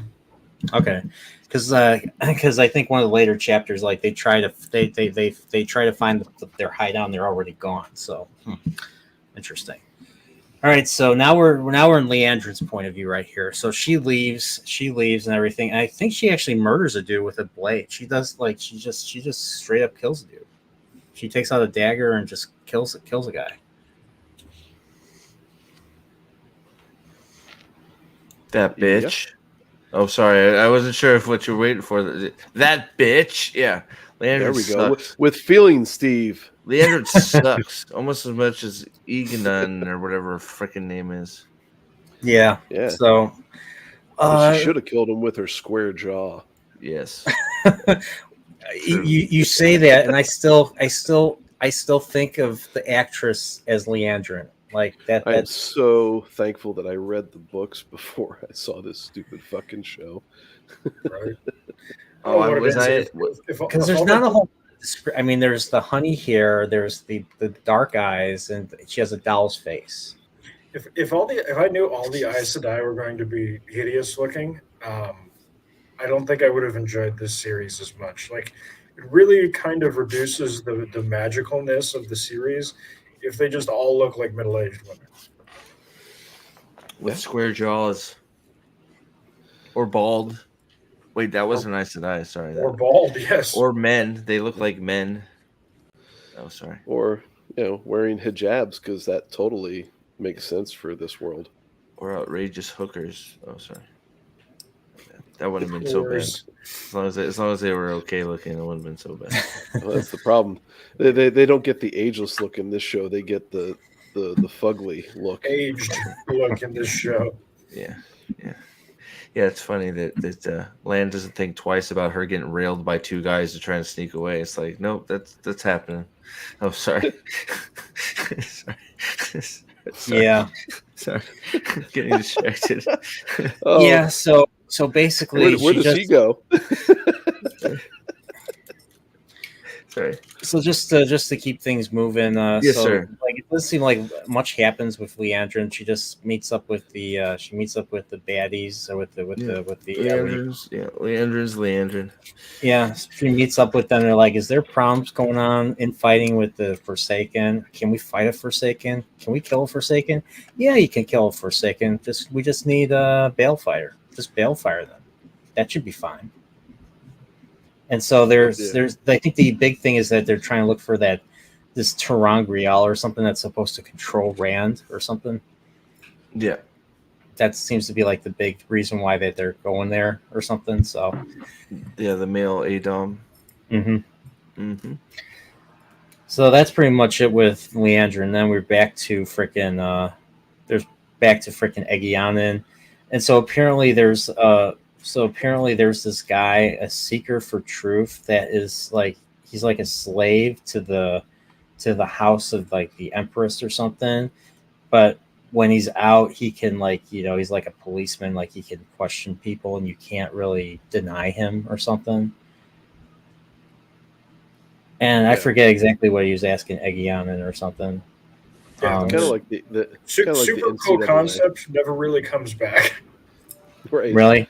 He asked her out on a date because she can't refuse him. Oh, no, sorry. Yeah. No, it's kind of like the NCAA. They'll sit there and he'll do the investigation, has the power of, getting all the information, and then, and that's it. Disappears. Yeah.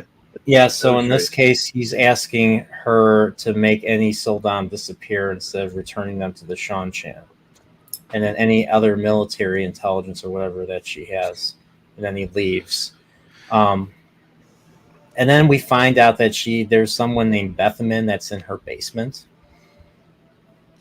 And apparently she's a Sildam that was captured and leashed somehow by an Adam. Oh, yeah. Well, that wasn't that the one that that Nynaeve and Egwene and all them collared? I don't remember. I don't even remember. Moving on, then. Moving on. Moving on. Yeah, so apparently Sildam Tanchico. can channel now. That was the big reveal. So I thought that was revealed earlier. It was Okay. revealed It's in the Great revealed to us, the Shanshan Empire realizing it and realizing the implications of it are potentially civilization shattering. Yeah. Yes. Oh, well, not potential. I think that's full on. I mean, that's how the whole civilization is run, guarded, everything.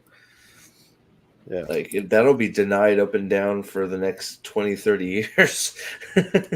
No, they can't channel. Kill that person. yeah, It's like flat earthers and the moon landing. Yeah, right? right. I mean, shoot. I mean, we all know the Earth's flat. I mean, rounders. Correct. All these rounders. God. We are from the moon, not Mars, by the way, just so you know. The moon's hollow, space station. They grew us in there. Come on, guys. Yeah. you've been playing Final Fantasy IV, haven't you? No, Ancient Aliens confirmed. I saw it. They said it. Wow. They said Ancient Aliens confirms. Okay. Every time they say that, it's the truth. All right. Just So now, just like, Skinwalker Ranch. They're not faking anything there. Oh, sorry. Go ahead. My bad. so now we're on chapter 39. A cup of wine. Oh my god, this chapter. Skip it. Can we skip this? Why not? You're in charge. It's your show, dude. You said, "Oh my god, this chapter." That sounded like skip it to me. I don't know about you. But... Here's the debate. You begin the chapter with when Elaine ... Yep, Elaine. As soon as you hear Elaine go, POV, Elaine guys, Next. why isn't Tom sitting here? Oh, sorry. Wait, you haven't got to that part yet, have you? Oh, The uncomfortableness of Tom Maryland and I swear, I'd rather she gets just drunk and plays with his mustache. I was honestly hoping that puked. Oh my god! I was honestly hoping that Tom would have a chapter where he'd be gathering intelligence, and then he'd be in danger, and he'd some people would try to kill him. Of what's in Elaine's pants? Oh, sorry. So instead we get this. So all is that I the mean, Elaine drunk chapter is that? Yes, that is Elaine. But I only had one cup of wine that was refilled 15,000 fucking possibly times. He totally could have got her. Like he totally could have. If Tom wasn't a better dude, he could have. Let's see if she's really like her mother. Knocked that out of the park. Does the carpet meet? Does the carpet meet match your mother's drapes? Let's see. Wow. So they land in freaking Tanchico, and Bail Doman recognizes Nynaeve and starts talking to her. And I'm sorry I didn't stay behind in Falme and blah blah blah. And they talk about he's doing well. He evades taxes and start smuggling shit. I don't know. And he's like, oh, check out this place. Go to this place, the 3 Plum Court, and then they basically have to be escorted there because apparently Tanchico is very dangerous. And then they just notice all the homelessness and all the riffraff going around and everything. So, yeah, and they're asking about the Black Oddjaw, and he's like, oh shit, maybe I should leave. He's like, oh, maybe I'll go back to Ilion. I'll go back to Ilion. And Nynaeve's like, no, you're not going to go back there unless you want to hang out with Samael, the Forsaken. No place is safe now. Ilion's bitch. the best country in Randland, by the way. Just saying. Which one? 1000%. Ilion. Ilion? Ilion's Really? the best country in Randland, 100%. We were only there briefly in the Dragon Reborn. So. Don't worry, it gets better. Does it? Okay. I hate you, Roman. Don't worry. I've just decided I don't have time to waste on your fat face, so it's okay. Roman, pictures of Pippin or get the fuck out. Like, that's.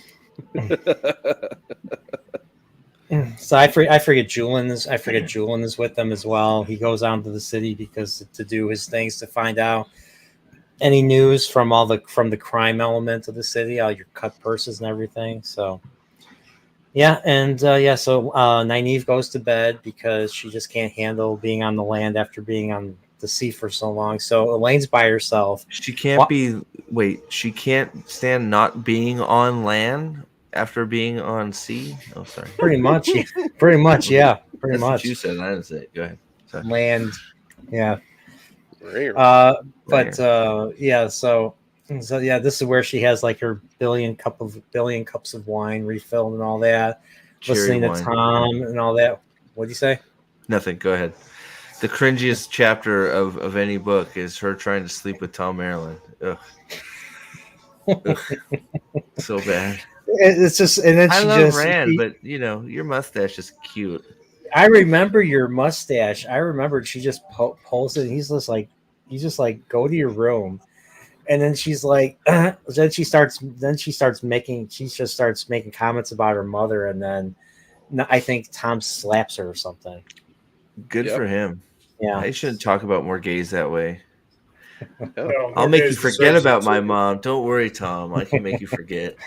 This is the classic like internal screaming meme.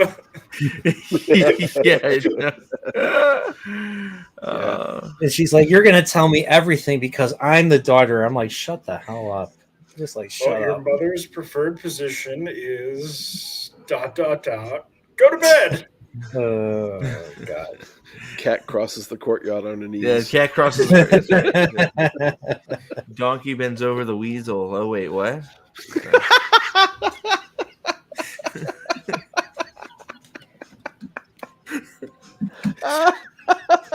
What is wrong with you?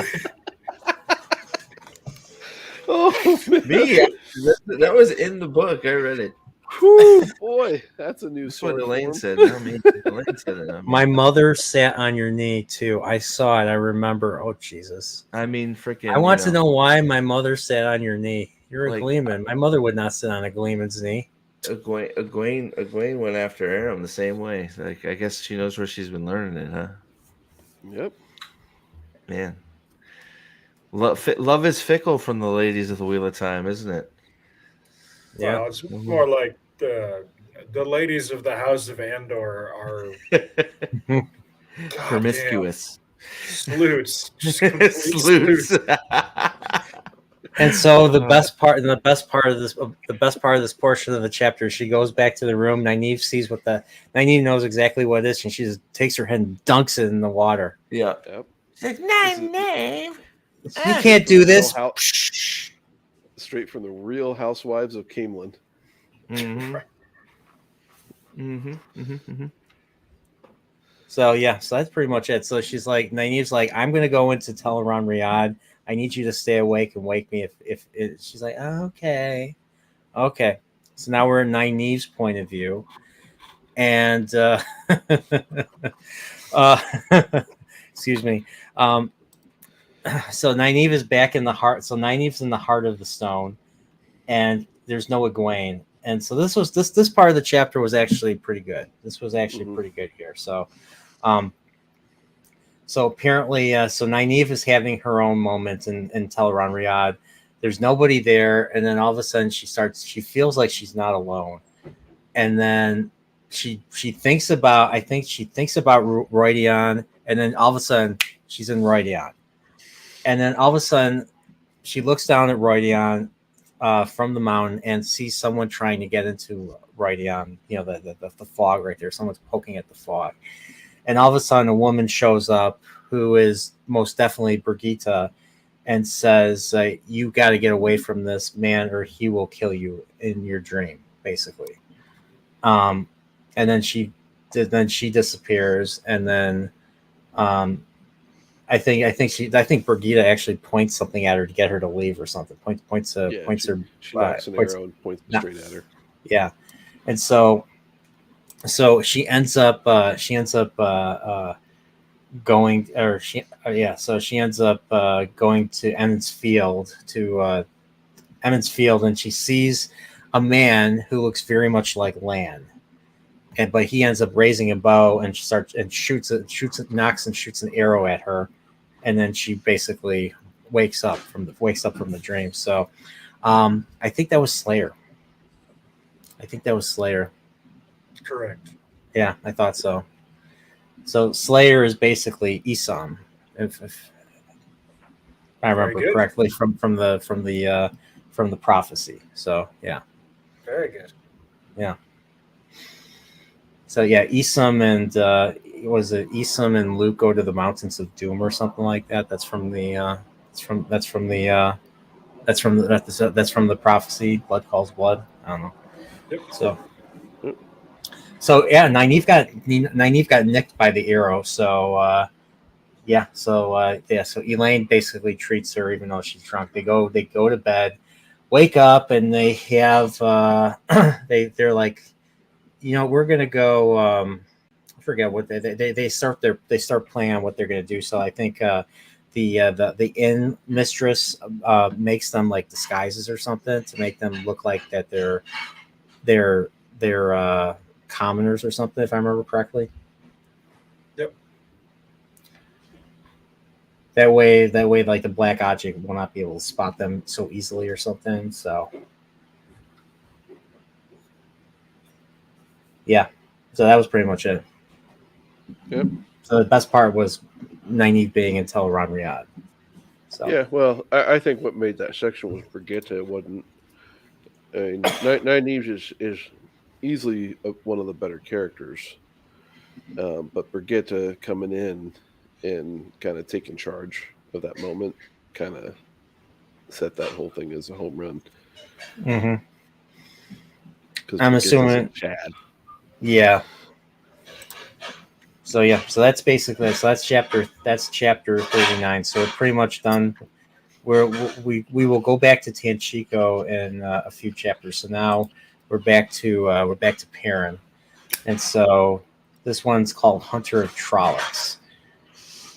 And I thought this was a I think this was a fun chat. This was the one. I think this is the one where he gets wounded. Right? They get he sends the Aiel to scout and to see it where to find out where the Trollocs are and all that, and and then they get ambushed and I think and Perrin gets seriously wounded. So that, like, once again, I felt the stakes here, and there was no Aes Sedai around to just heal him right away. So they had to get him the hell out of there. So. Yep, and this is one that is sort of a hint that, like you would need any other hints, that Lord Luke is not a good guy. Fucking dog! Jesus Christ! The question is, how did they get ambushed? Because the Aiel wouldn't have gotten caught doing their recon, so somebody had to have dropped a dime on them. And the only one who could have done that was Luke. So this is another hint that he's not a good dude. Yeah. Yeah, so apparently Perrin smells Luke, and Luke smells cold and inhuman. Yep. Which is very telling. So, and we Lizard find Man out confirmed. What's confirmed? Lizard Man. I don't know what that is. He's a lizard man. He's cold. Yeah, cold-blooded, scaly, evil. Outside. Oh, Skinwalker Ranch. Sorry. Jesus Christ. So, Jesus Christ! I know. I do enlighten your day. I know. Thank you. so he gets so Perrin gets his golden eyes. Perrin gets his golden eyes nickname right here. So Did he put his contacts in? no, I think that no, he got his N64, and that's why and he's been beating everyone, as Odd Job. That's why he's Perrin golden There we eyes. go. Yeah. Come on, GoldenEye 64. This was before GoldenEye My 64. Lizardman joke was so much better than that. So much better. Okay, probably. Okay, Dawkins probably. sucks, by the way. Sorry, go ahead. Docking. Oh, salty. Docking greater than Slayer. Probably true. So, yeah, I mean, yes, I mean that's pretty much yeah. They try to take on the Trollocs, and it ends up not going the way they planned. There's a fade there, and but eventually the one of the warders basically comes in and basically rescues them. So, and he loses men. He loses 27 of his men. Yeah. And he has to deal with that. That was just, oh man. But I don't know if it was anybody. It wasn't anybody that we actually know. I mean, I think the names might have been called out before, or maybe they weren't. Not all of them, but Perrin starts, kind of runs through them in his head because he starts now keeping track of. Starts his own list. Yeah, it has an impact on him and what it means to lead people into battle. Yeah. So this was a nice little heavy chapter. So now we're on 41 among the Tuatha. So here with so basically they encounter so Perrin is able to get in his initial treatment with the Tinkers, and it's the same group that he encountered in the Eye of the World. It's Rain and I forget what was Rain's wife's name. Isla, and then his grandkid Aram. So and they're like they basically come and they just I think he's like, they're like, is Elias with you? And he's like, no, we haven't seen Elias since we left you. So so Fail so I forget, like they so they basically have to keep Perrin alive, so Isla and Fail basically treat him the best that they can, and and it just gets to trying to remember what exactly happens here. But I think I don't know if it was this chapter or the next chapter that they asked the Tinkers to go with them to Emmons Field because there's Trollocs about. Yep, they do that here, and it's just the Tinkers are devastatingly stupid and struggle with basic self-preservation. Yeah. Oh, I remember how this chapter ends. So this chapter starts with them treating Perrin, but the big reveal is that Fael reveals who she really is. Her father is Davram, of House Bashir, Lord of Bashir, Tyr, and Sedona, guardian of the Blight Border, defender of the Heartland, Marshal General to Queen Tenobia of Saldaea. And apparently her father's the queen's uncle, so that makes Ultimate Chad of the Borderlands. Yeah. One of the five right there. Yeah. So Fael is actually Lady Fael, and and so I think she basically ran away. So the whole Hunt of the Horn thing was her running away because she didn't want to do. What was the duty that she was assigned? Managing the estates. Yeah. The dishes. Yeah. No wonder she's such a spoiled bitch, right? I mean, Lady Fael. I mean, goddamn. Right. Shoot. It's such a tough life. Yeah. Very. And then and then Fael asks Perrin what Aaron meant about running with wolves. So apparently Aaron, I forgot about that, and so Perrin has to explain to her like his connection to the wolves and all that. So, and so that's this chapter, and then the next chapter I believe is is the one where he basically offers. They leave him, and he offers to. Yeah, offers. They're like, you're welcome in Emmons Field and all that. So. Oh wait, there's a wolf train. Wait, Yeah, sorry. yeah, There's got a big piece there. Yeah. Yeah. So he discovers a big deal. Oh yeah, this in is. that I think wolf this is the chapter where he encounters Slayer. Yeah, so he's by the Waygate. So he's in his wolf dream. He's by the Waygate, and he sees that there's only one leaf on the side instead of two. So the Waygate isn't locked anymore. So the Waygate's open. So that means there's more shadow spawn are going to be pouring through and everything. And so Yeah.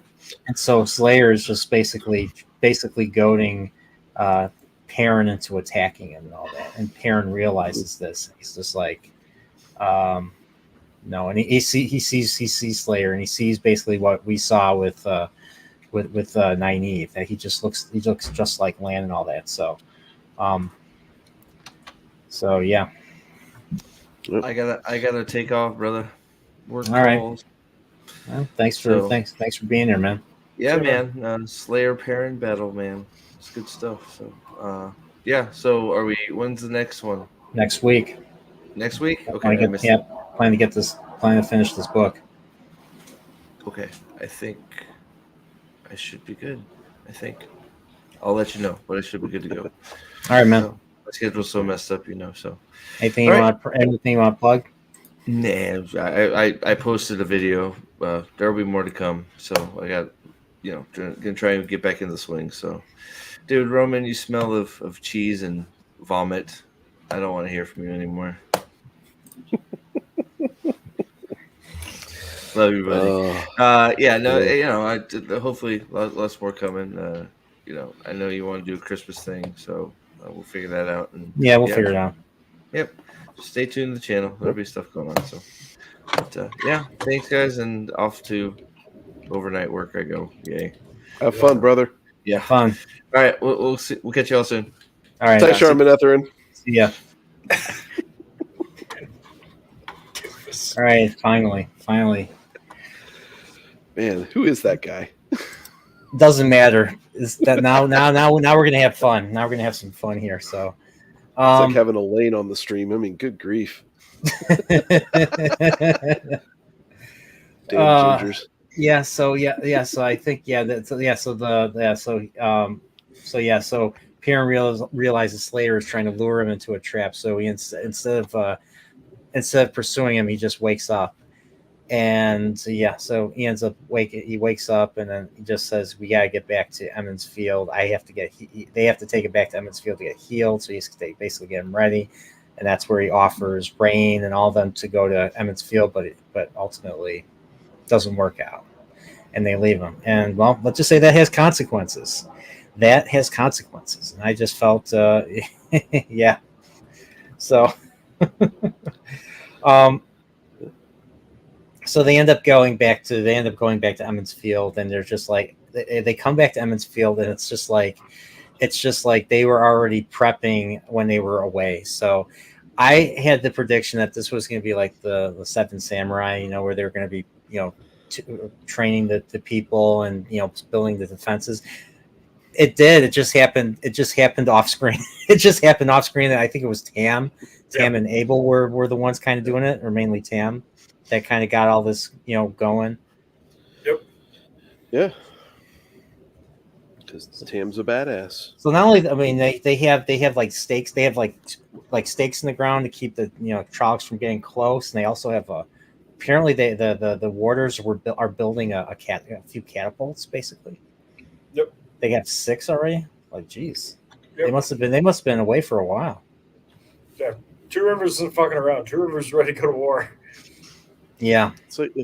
It's like you go out into Amish country where it takes them a day to build a barn, and so it's like, yeah, we got it. So they get back, and we find the wolf head banner. So there's a wolf head banner, and Perrin's like, oh my god, did they seriously do this? Yes. Yes, they did. Yeah. Because Perrin's a badass. Yeah. And yeah, so that pretty much is it. They find Varen. He's like, oh yeah, I'm not as good with healing as Alana, so you're gonna have to go to Alana. So that's chapter 42. Now we're in chapter 43 here. So apparently, basically he gets to Alana. Alana basically heals him, and apparently, let's see. On the way, he can hear calls from relatives of the young men that did not. Oh yeah, that's right. Oh, I forgot about that. So yeah, he has to break the news. He has to break the news about the losses of that one battle that they had. Some people like some people were asking, "Where's my son? Where's my son? Where's my where's so and so?" And he's thinking he is all over the place in that field in the Trollocs belly or something like that. I forgot how he put it, but yeah, it says in the Trollocs belly where I put him, Mistress Altaron. Yeah. Oh yeah, and you know who we see again? We see Ewan Finger again. Remember him? Yep. The kid that was just bugging Rand and Matt in the Eye of the World. Yep. So he's back, and I thought his parents like, oh shit, you grew, kid. Yep. Yes, this is sort of the burden of leadership, the part of leadership that Rand didn't really have to deal with, or Rand hasn't really had to deal with up until this point. Yeah. So. And his is different just because his is with people that he didn't grow up with. Perrin's got to deal with that. Yep. Yeah. Which makes it way harder and everything. So. Yeah. It's like when you personally know the parents of the men you're sending in to die. That's a whole other level of shit. Yeah, if one thing I forgot to bring up about Tam is that Perrin, because like Tam asks, how Rand's doing and what he's up to, and Perrin doesn't divulge that Rand is the Dragon Reborn to him. No. I was just like and one thing I thought I thought he knew, and I realized he didn't know. Like he had no reason to know. Nope. So that's one thing I'm looking forward to now when he finds out. Mm. So it's quite the scene. And I like how Abel reacts to what Matt's been up to. He's up. Yep, that's my boy. That's my boy. Little prick like me. Yeah. Oh, really?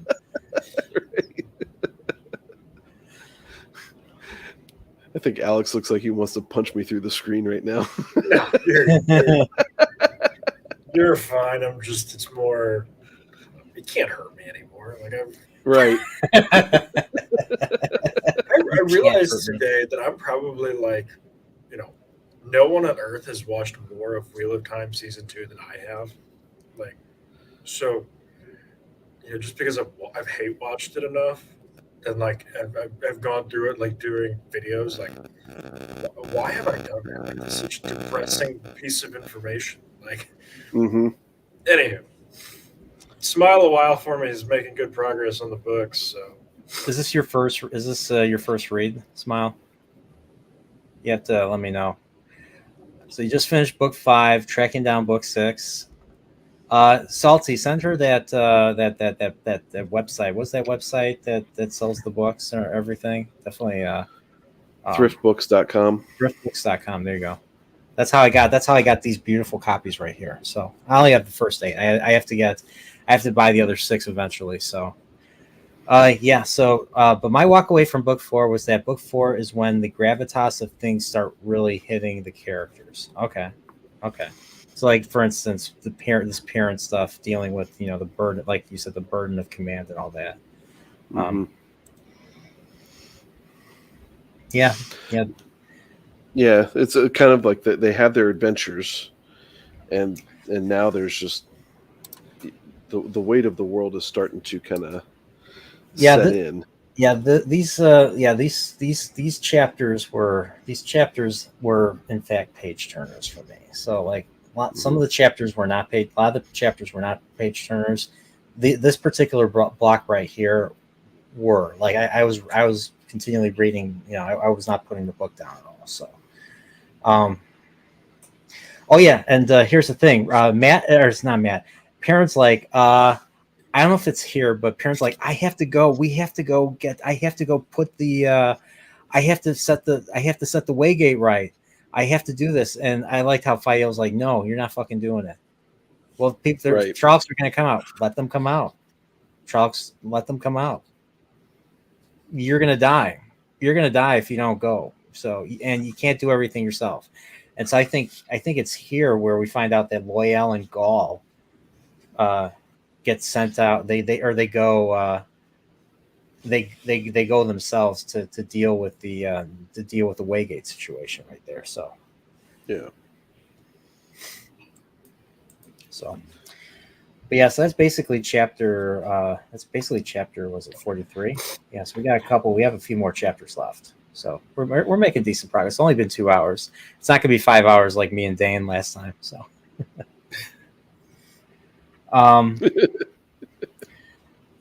that stream was a lot of fun. That stream was a lot of fun. So that is a long stream. So Perrin is really like he's starting to have a fever, and then Alana finally shows up. And heals him, and the healing is going to be very, very, very difficult for him. So, and he faints from the pain.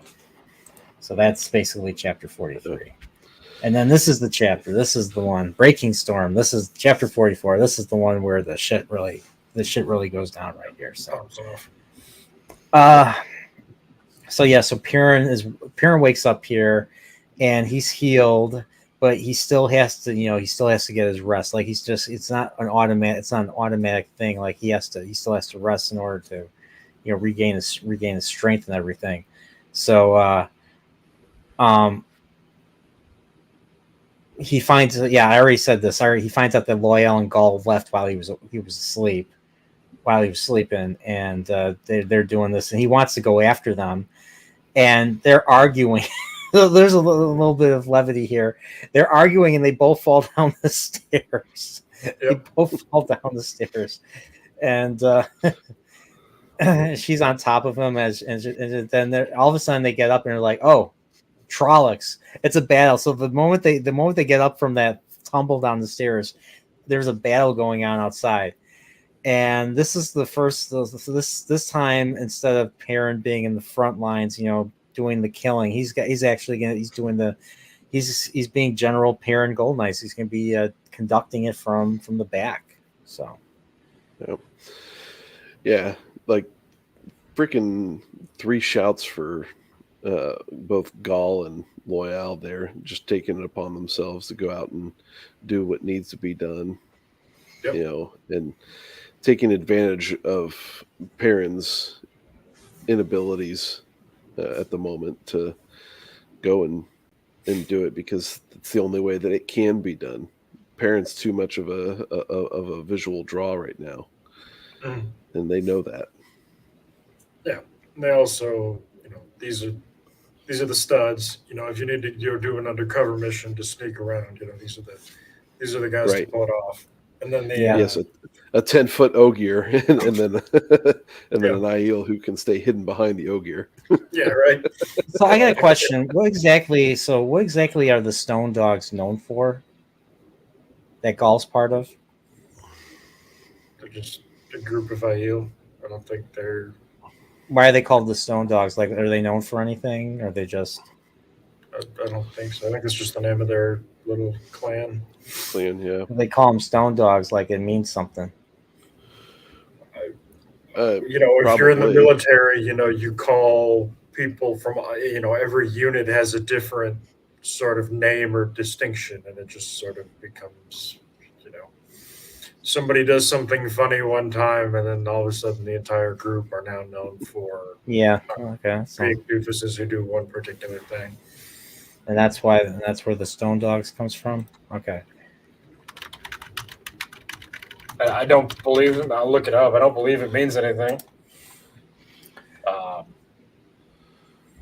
guess Cheyenne Metal are often used as rear guards. Rear guards then. Okay, yeah. So they vow never to retreat. Okay, that sounds about right. That's what I was curious because like Wade being shit like, oh, you're just a stone dog or blah blah blah. So I was just like, that's kind of where that came from. So, but yeah. So speaking of Bane and Chiad, so apparently there's a scout that they kill, but they find out that there's 500 Trollocs coming to attack, so they're getting ready for the imminent attack and all that. And everybody's asking Perrin for direction, and to the point where Perrin's getting he's like, you don't have to ask me that. You know the answer. You guys know your shit. Why are you asking me? And it's just like that psychological, need for leadership or something, someone to look to during a very harsh, during a very hard time, during an extremely hard time, where You're looking at a society that has not been involved in any sort of battle or anything for a long time.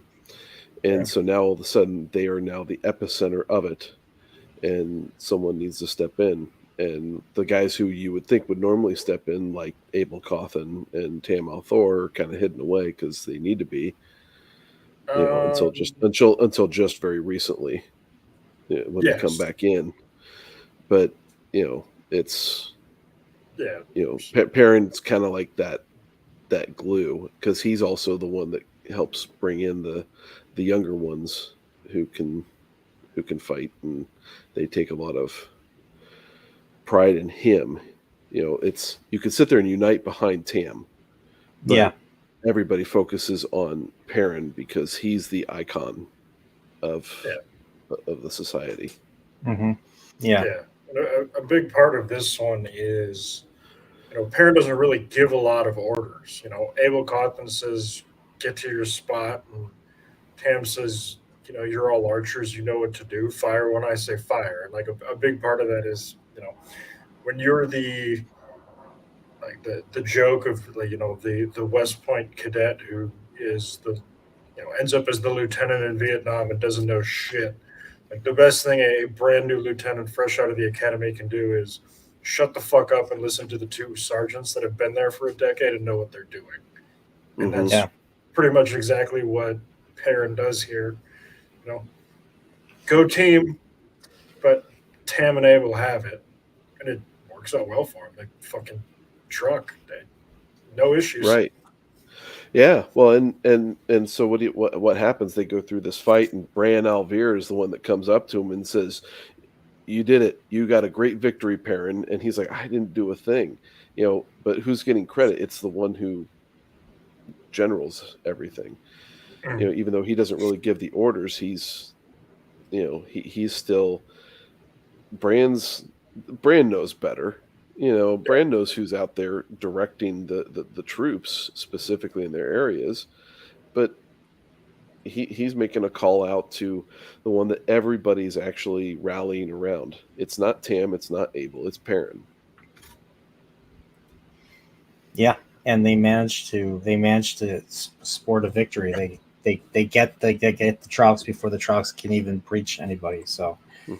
So they get the victory, and and then they find out that this was not the actual attack. This was actually just a test. So the real fight is yet to come. So, and it's important that Perrin's very aware of this at the same time. And they and I can't remember who it is. Might have been Tam or somebody. Tomas. Like, yeah. Okay. Yeah. Thomas, yeah. He's like, yeah, you've got it. You're assessing this correctly. So he's, again, reassuring this newly minted reluctant leader of his position. And, it's like, okay, the real attack's going to come, because this shouldn't have been this easy and at all. We should have been under some serious threat if the assessment had been correct. So. Yeah, so we're on the final chapter for Perrin here. So we ready to get into this. So Let's do it. So this one is the one with the white cloak. So that this is the Tinker's sword. So so apparently the south of Emmons Field, there have been reports of Trollocs attacking, and so basically we find out that the Tinkers were attacked, and they're trying to get they're basically getting the same Tinkers Reigns group that rejected Perrin's proposal to bring them in, and well now they're coming in. They've been badly they've been badly hurt by all this, and really felt you would ever since the first book, ever since Egwene and Aram, and especially you feel for Aram in this one. You feel for him, and this was a callback to chapter 20, chapter 26 with was it with Aiden and his grandkids when with just violating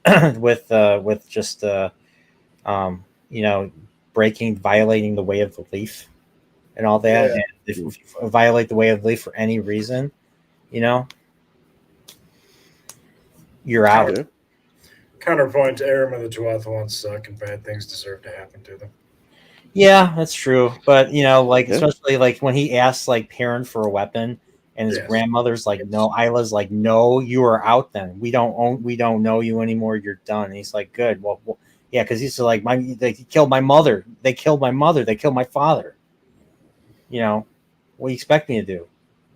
So he ends up taking a weapon and all that. So, and Perrin's just like, you know what?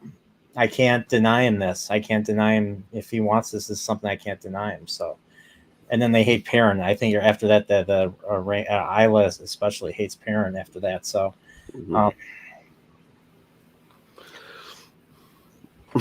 but yeah, damn. Right. Well, I mean, it's like, okay, you can't sit there and fight battles by putting flowers in barrels. Yeah, especially if it's during wartime, it could work during good times, but bad times. Yeah, well, unless you don't want a legacy, and that's it. Well, once everyone's dead, everyone's dead. Then there's no way of the leaf. There's no one to practice the way of the leaf. In wartime, that is a suicidal society, and it's like, okay, well, yeah, it's great that you accept whatever comes your way, but that there's no true value in life when that perspective exists. You don't really truly value how important a beating heart is, and so Aram's now confronted with the consequence of what that society, that kind of society is, and he rejects it. Yeah, and that's very good points. Very good points, Nathan.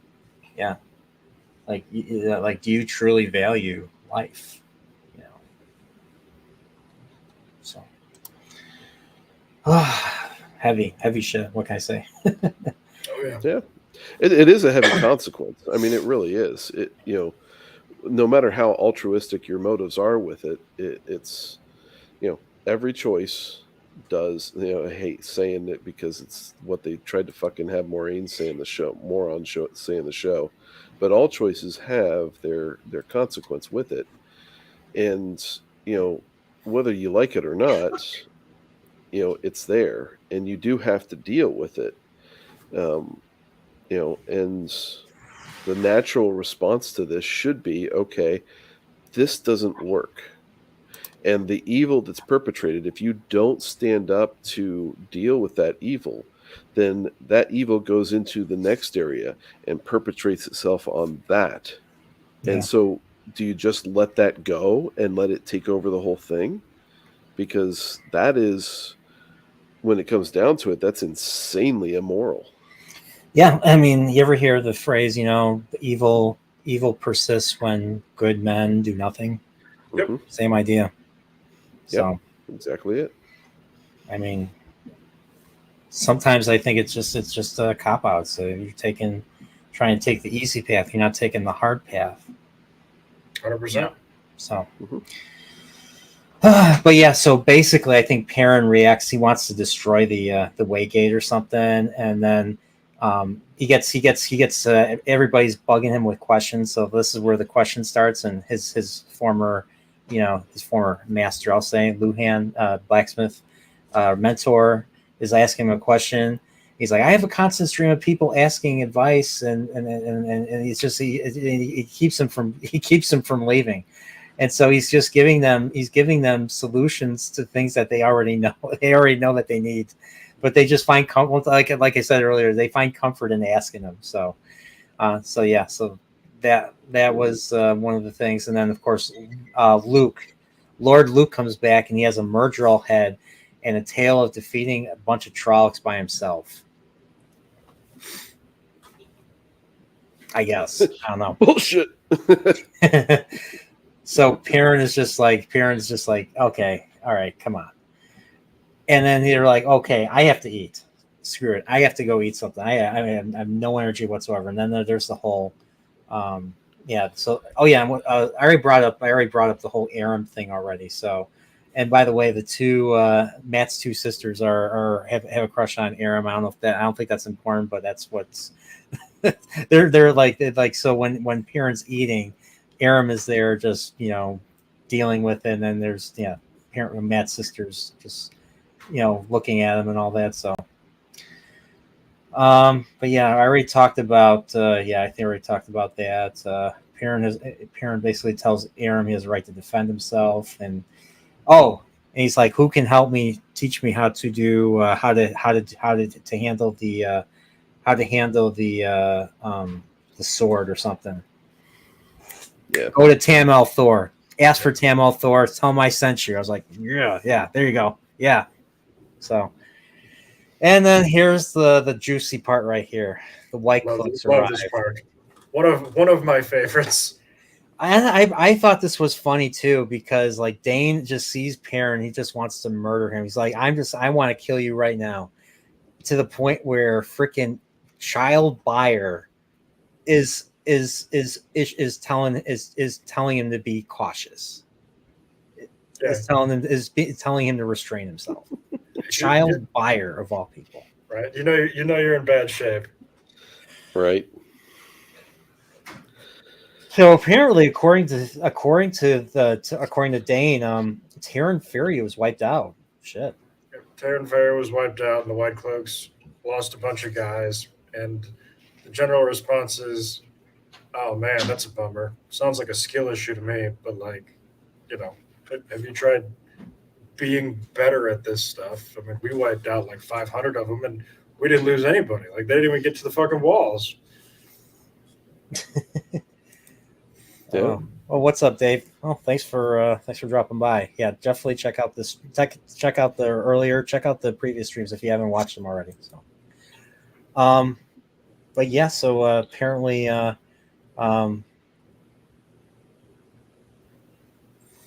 apparently Luke asks Bornhald if Ordeef was at Terran Ferry, and Bornhald's like, yeah, probably, yeah, probably.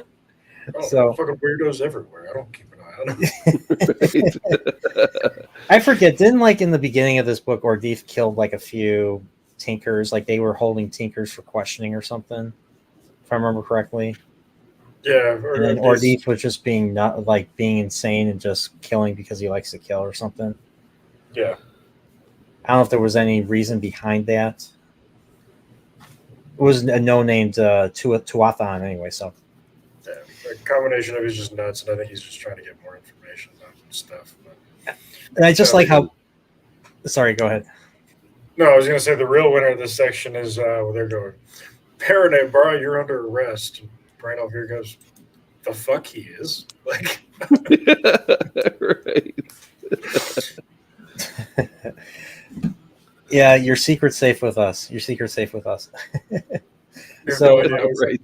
I figured that had to be Gadfly. I was like, there's no way anybody else is giving a Latin exam. Like that's right. There's only one dude that does that.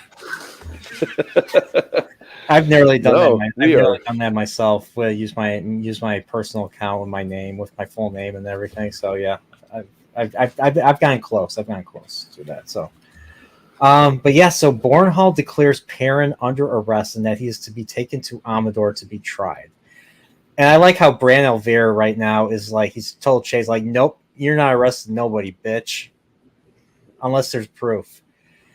And then I like how, like, you know, Bornhall basically goes, he starts screaming, he killed my father, just like what's his name in Reservoir Dogs? You killed stop pointing that thing at my dad. You killed my father. So, and then he's like, and Perrin's like, no, that's the Shan-Chan. The Shan-Chan are the ones that killed your father. And like, the Shan-Chan are made up lies of dark friends and blah, blah, blah. And he's like, okay, I'm not fucking dealing with you. And so he's like, just fight. And then he's like, the Bornhall wants to fight. Byers like, no. So Byer made the casual observation, like, damn, those are some big longbows. That would really hurt. Let's not do this. Yeah. Right. So, and this is where I'm curious where this goes. So apparently Perrin proposes a compromise that the White Cloaks take refuge in the village and help with defending against the Trollocs, and then that way Perrin doesn't. That way Perrin doesn't have to worry about fighting them and the Trollocs at the same time or something. So we'll figure this out once we get to. We'll figure this out once we deal with the Trolloc problem first. So. Yep. And then Fido's like, Perrin, no. They're gonna try and murder you in your sleep, you know. Yeah. But here is the line that the show runs into an immediate consequence of their stupidity with. When Perrin says, if your father died at Falme, those who killed him are the Shan-Chan. I don't know whether they're dark friends, but I do know they use the one power in battle. And this is where Bornhall in the show will be absolutely right when he calls him a liar. Yeah. Like, yeah. Straight up. Perrin murdered the motherfucker. Oh my god, that show. I hate that show so much. So that's why you go to the books. Yeah. So the White Cloaks are to help defend Emmons Field. Hopefully they'll settle their differences after the show, or not the show. Sorry, after they deal with the Trollocs. My God, I shouldn't have said that. I feel bad now. And so there's conditions for this. Like they're not to harass or draw, like, you know, dragon's fangs on the doors and all that. I think what was it? What was more? Were there more terms? Don't like enter a house without permission. You know, no quartering of soldiers or White Cloaks in this case. Bran lays it all out. Yeah. Bran's a Chad here, and so comes up with the agreement. They agree, and they're like, yep, that's how this block of chapters ends. So I'll read that here. So he's like, you've heard his terms, now hear mine. If you come into Emmons Field, you arrest no one without the say-so of the village council, which you will not get. So you arrest no one. You don't go into anybody's house unless you are asked. You make no trouble, and you share in the defense where and when you are asked. And I don't want to smell so much as a dragon's fang. Will you agree? If not, you can ride back as you came. Like, boss. Yeah. Brad, real quick, knocked out the first four of the Bill of Rights real quick there. Right? Yeah, the Third Amendment for sure. Yeah. Freedom of speech, no consequences, no dragon fang. You're part of the militia. That's 2.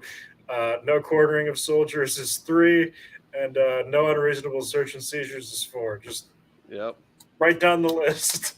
I mean, it just like, and you got to have the permission of the village council, which you will not get. I love it. It's like, don't even try to go to the women. You're dealing with this right here. Yeah. So that's anything else? Anything else about Perrin that we didn't bring up? Any other points that need to be made? Perrin grows up here. He's becoming. He's not only becoming a leader; he's becoming a leader of men. Yeah, 100%. It's good stuff. I love his shit. That's why he's the best. All right. So you guys got room for 2 more chapters? Let's make it quick. If we're gonna do it, let's make it quick. All right. So there's Veils. There's Veil. Or there's the Veils is the next one. This is another. This is another Tanchico one, and then the 47 is the Truth of a Viewing. That's the one with the game changing tower sequence, White Tower sequence. So. Now this one's these 2 chapters are annoying because they don't really fit into any of the next couple of chapters. All right, real quick, let's knock these out. Yeah, that's what I was thinking too. Okay. So apparently this chapter we're back in Tanchico and we're back in Egionen's shoes, and so in this time she's actually following Florin to find out to find out if he really found a Suldam that fled from Fame and everything, and apparently we find out Gelb kidnapped 3 women that were not Suldam. So Gelb has 8 men under his employ, and they're trying to ambush Nynaeve. So there's a nice little point of this where they try to kidnap Nynaeve, and I like how Elaine assumes she's the one that's being targeted. Like, this is like, it's always about fucking Elaine. Excuse me. It's always about Elaine. Like, I'm the daughter heir. They must be after me. No, they're not. They don't give a shit about you. Yep. So the big one here is Aegean arranges for them to be captured and then rescues them from the ambush that she set up in order to get into their good graces. Is that what was going on? Because I was unsure. Like, this chapter didn't really. I wasn't clear what that was. What was going on with that? So, Yeah. so she sent them to do that, and then okay. So, Yep. All right, and so we're seeing the ambush about to play out, and then we switch to Elaine's point of view once again. So, so they're going through the crowd. They're being, they're holding barrel staves. So they're holding like pieces of a barrel basically, and that's what they're using to clunk every asshole's head in place or something like that. Because that's basically what all that they have to defend themselves. So they're not being carried. They're not being they're not being carried, or they're not being driven. They're actually walking the streets by themselves. So the Tom's not with them. What's his name? Julian's not with them. It's just those 2 by themselves. And I like how they bring up Perrin. Really briefly. Oh yeah, oh yeah, where is Perrin? They're like, where is Perrin? Isn't he with? I thought he was with because they talk about. So apparently in the last chapters, like there was. Egwene was not showing up in Teleron Rion. That's why Nynaeve that was when Nynaeve had her little episode with Slayer, and so. But apparently, in this chapter, this was something that I actually found annoying, is that they already talked to them in Teleron Riyadh early in an earlier scene. So. Because I thought there was like a mystery. I thought there was something going on that was the reason why Egwene was not showing up for those scheduled sessions where they meet up in Teleron Rion. They tell them what's going on. Yeah, well, they didn't know that Egwene can't go in unless she's guided. Yeah. By a mist. Yep. Okay, because for a second I thought there was something else going on, because obviously Egwene made the agreement with what's her name? I can't think of her name. The Amis. She made an agreement with Amis to that they'll go in with her when she has her thing. So I thought there was something else going on, which brought up my interest level a little bit, and then seeing this brought my interest down. Seeing that that there was nothing to that. Well, I think what you're kind of seeing is Amis agreed to let her go in when she's there, but it's still on Amis's terms. Oh, You know, okay. it's All not. right. It's not. It's not going to be on a regular schedule. My niece Oh, is going okay. to evaluate it and be like, "You'll go in when I let you go in." Okay. All right. I thought all she had to do was ask. I thought all she had to do was ask him. No. Okay. No. Yeah. Oh, yeah. Because it's the wise ones. You do as we say. Why? Because we say so. Yep. That's the wise. That's the wise ones for you. Yeah, it's a hell of a lot Bill, wiser in the eyes Bill of die. Cosby parenting. So. Yep. Why? Because I say so. I brought you into this, where I'll take you out. Okay, sorry. I watched the Cosby Show not too long ago. So. Sorry. It's not wrong. So yeah, but they talk about Perrin. Apparently, Perrin's not with them in the way. So they're like, where the hell did he go? Who cares? So that's the so the characters don't know what's going on with him. So okay, whatever.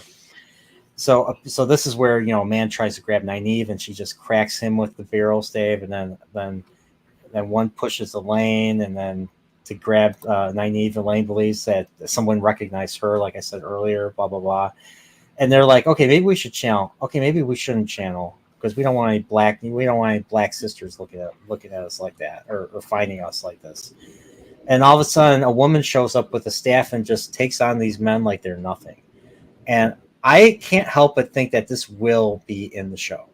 This particular fight will be. Oh yeah, this.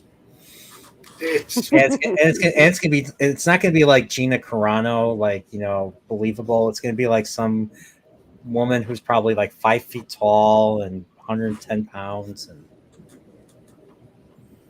yeah, absolutely. just like what's her name? Just like Avienda. Yeah, right. And the White Cloak. So they get rescued by Eggianen. So that was Eggianen. And Eggianen is just like, oh, thank you so much. Well, let's take you in. Let's tell you our names. Let's make bad decisions because we're dealing with someone who it's just yeah.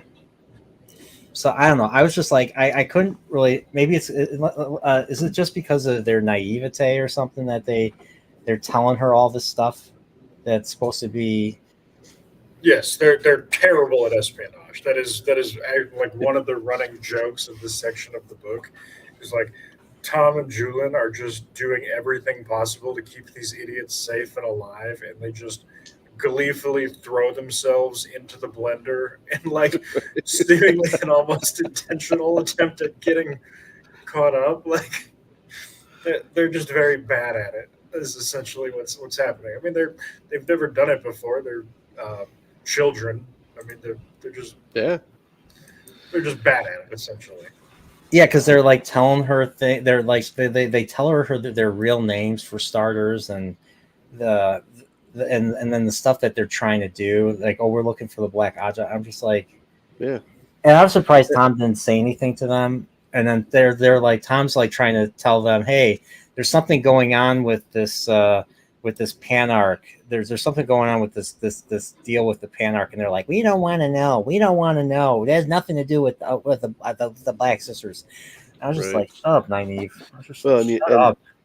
And also to add to it is that when they sit there and talk about things with just between themselves, they act like a bunch of fucking know-it-alls. Yes. Like, oh yeah, it's like, shut up. Yeah, and I like how Tom like brings like men to like escort them, and the first thing that they think is, oh, he didn't ask us, and oh, he didn't ask us for our permission to do that. And even Elaine, because this is Elaine's point of view, Elaine's like, I'm going to give him a little scolding too. So I'm just like never once asking the question of, wonder why he didn't ask us. It's like,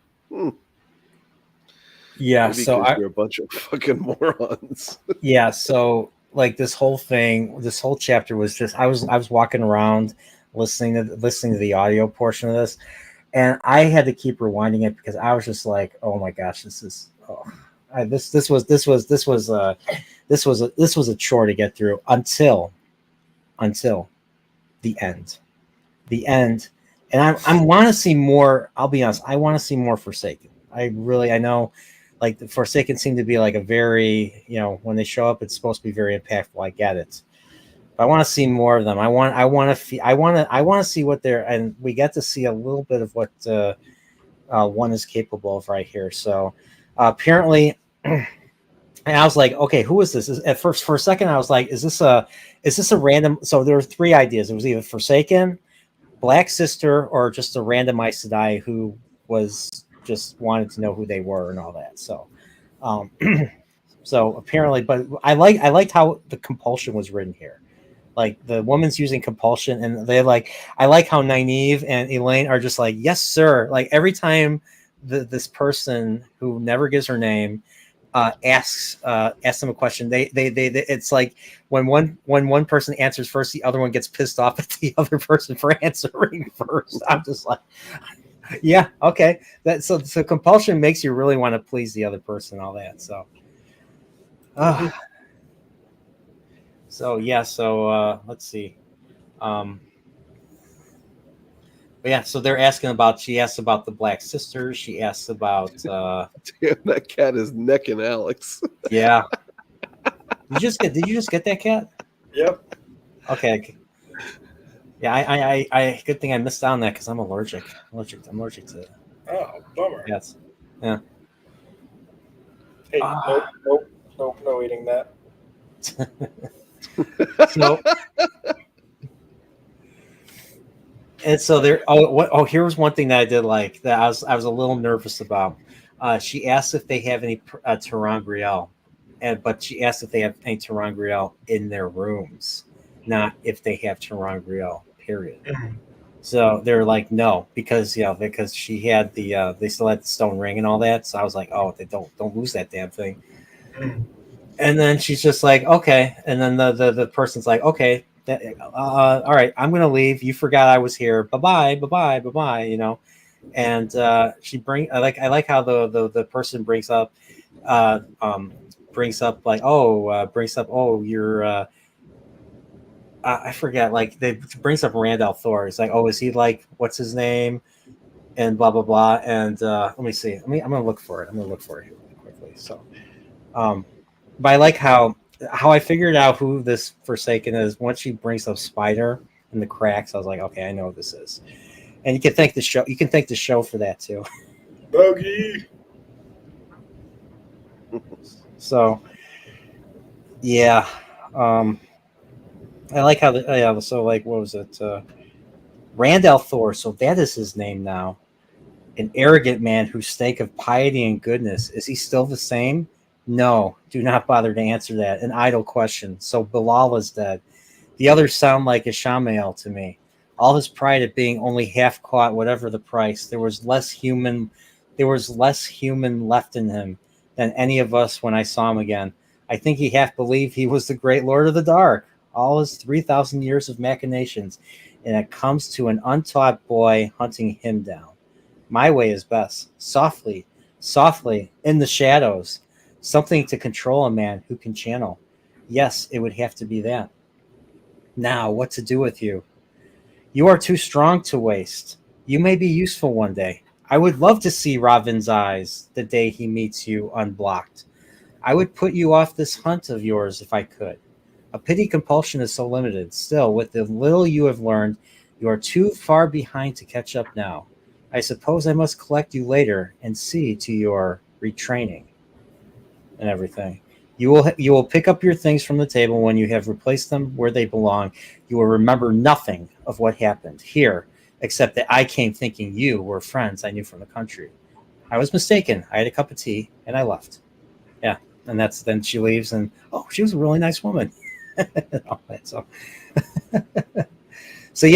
that's that I think is Mogenian, the Forsaken, the one that scares the crap out of Lanfear. Right, Alex?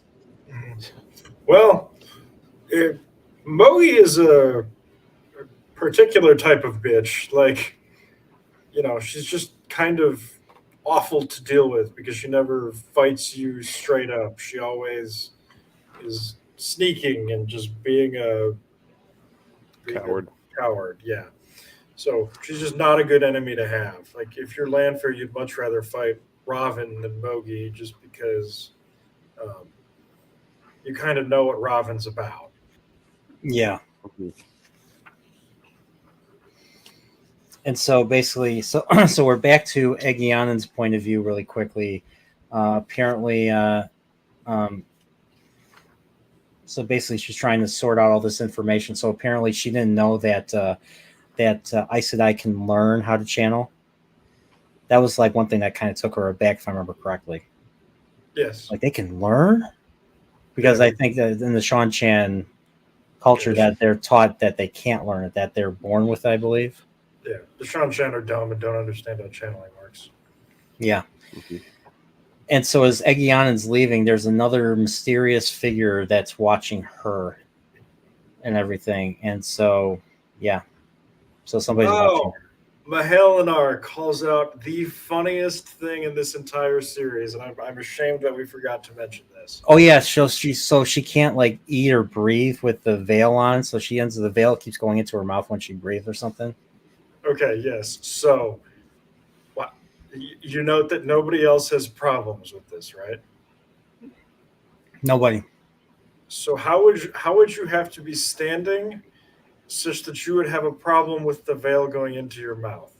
Because you can't keep your damn mouth shut. Well, it's even funnier than that. Elaine walks around with her nose in the air, like she's better than everybody else. So the veil No, gets in her mouth because she's an arrogant right. prick. Oh my god. Yeah, thanks, Mom, there. Thanks for sharing that. Yep. All right. All right. Here goes. Here goes. Final chapter. The game-changing chapter. The truth of the viewing. Final chapter for tonight, and then we'll be done. Then we'll be done, and I will release you guys. I will release you guys from your. I will release you Compulsion. guys. Yeah, from compulsion. That's what it is. You're being compulsed right now. Alex, tell me how awesome I am. How awesome I am. Brian, you are incredible. You Oh. are a man amongst men. I was hoping you'd say the opposite, but no, it looks like the compulsion worked. All right, so this chapter starts. We're in the White Tower in Tarvalon. Suan Sanche, the Amrlin herself. So she's just basically reading reports, and she does this thing. And because I read this today, I have a better memory of this. So apparently she likes to do like these little things where she inspects people without any notice, and she realizes, especially looking at certain reports and certain data figures, that she's being ripped off. That the White Tower is being ripped off by people, and they're not paying any attention. So she's thinking, like, especially the what's her name, Laris in the kitchens, and Danelle, the brown Aja, who so they're trying to build like they're building an expansion to the tower or something, and they have to hire like there's this dude that has to hire all these stonemasons or something, and so the guy gives her books so that she doesn't pay attention to the figures and all that, so she can just read her, books like a good brown Aja does and everything. And so she's thinking, maybe I should send them to be disciplined, send them to a farm to be disciplined, so to speak. And then she's just like, why wasn't there any why hasn't Moraine sent any word about since Rand got Kalendor and all that? And then we find out that Mazrim Taim is still on the loose, obviously a plot point for a future book. What else was being brought up? They bring up the Prophet of the Dragon. So they bring up Steve, or Massima, or whatever his name is. And so apparently he had his own. So Massima had his own little Sermon on the Mount event, but that led into a battle. So yeah, so I'm assuming that's going to be a plot for a future book too, right? And then she puts all these notes that she thinks is important in her little box that she wards. And the moment she closes it, Elida and a bunch of people break into the Amerlin chamber, and they basically block her. And I think, what's that weave where they restrain the person? What is that called? Shielding? Or wrapping them up in air. Yeah, like with air. Okay, yeah. So Suwan's just like, what's the meaning of this? What are you doing? And Elias like takes the stole, the multicolored stole, and basically says, "You are no longer Amerlin." Blah blah blah. And I don't remember if there was anything else that was brought up. They try to open the box. The box is warded, so it burns. And she's like, "Bad idea, because we're going to be taking every last scrap of knowledge that you have, every last scrap." Yeah, I listened to it too, so I remember that part. So, and we find out that her warder, who I don't think we even met till now, is dead. Yep. So they killed him, and so that's it. They take her away, and now it goes to Min. So what you like? I thought this was a pretty game changing thing that I've seen in other stories, but I was like, was there a lot of foreshadowing to this? I forget. Like, was it the first chapter was like the Dead Eye Sedai and the warders that Min was seeing in the first chapter? Was that basically regarding this particular event? Yep, Minna's had quite a few visions of it, and she's even tried to warn Suwan, like, "Hey, random observation. Sure, look like a lot of warders are going to die this week. Any thoughts on doing something about that?" Suwan was like, "Nah, it's fine." Yeah, see, and she was saying that this seems imminent. Not like, hey, this could happen fairly soon. It's like, yeah, you might want to get off your ass and do something about this vision of mine, because I think it's serious. Yeah, so apparently here, Min sees bars floating in front of an accepted like a cage. Another one is Shiriam. So Shiriam is unaccounted for. Shiriam, the mistress of novices, appeared with a face battered and bruised. A smiling sister of the brown Aja with a fading aura like a guttering candle. Death, wounds, and captivity. And the one thing that did pay off that I did notice right away, and the chapter itself says so, is Gawain in his face of blood and all that, the blood on his face and all that. So, but we haven't even gone that. We haven't even really gone that far yet. So, so now we're back. We're with Min. And Min's basically she's coming back to the White Tower, and there's no guards there. And she's like, okay, what's going on? And all of a sudden she sees fires and smoke in the distance. And then she goes into the thing, and she's like, oh shit, I don't want to be here. And all of a sudden Gawain shows up and basically tells her that there's danger and all that, and that she has to leave and everything. And they tell her that, Gawain tells us that the Amerlin has been deposed and all that, and that there's fighting going on. And he fails to tell her whose side he's on, and all that. So, well, it's pretty obvious whose side he's on. I mean, he was looking for his sister, and the Suwan was not telling him where his sister was. So, yeah, so big fan, because this is the first in a long, uninterrupted stream of Gawain being on the wrong side of every confrontation.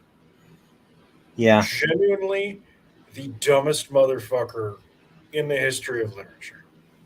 Just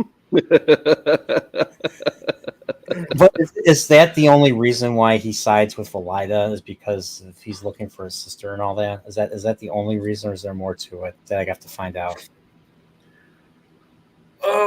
So I think he's generally sort of anti-Swan, but not enough that he should be on Team Overthrow the White Tower. Certainly not enough that he should be deciding that he's going to go fight warders. Yeah, he's just dumb. Like, it's his defining character trait. he's dumb. Yeah. Okay. Yep. Yeah, and just Just wait until relationships come into the picture. Oh It no. gets worse. It Okay. gets so much fucking worse. Oh my god. All right. so now we're back to Suwan, and Suwan's basically in a cell, and she's naked and cold and bruised and all that. And Liana is in the same cell with her.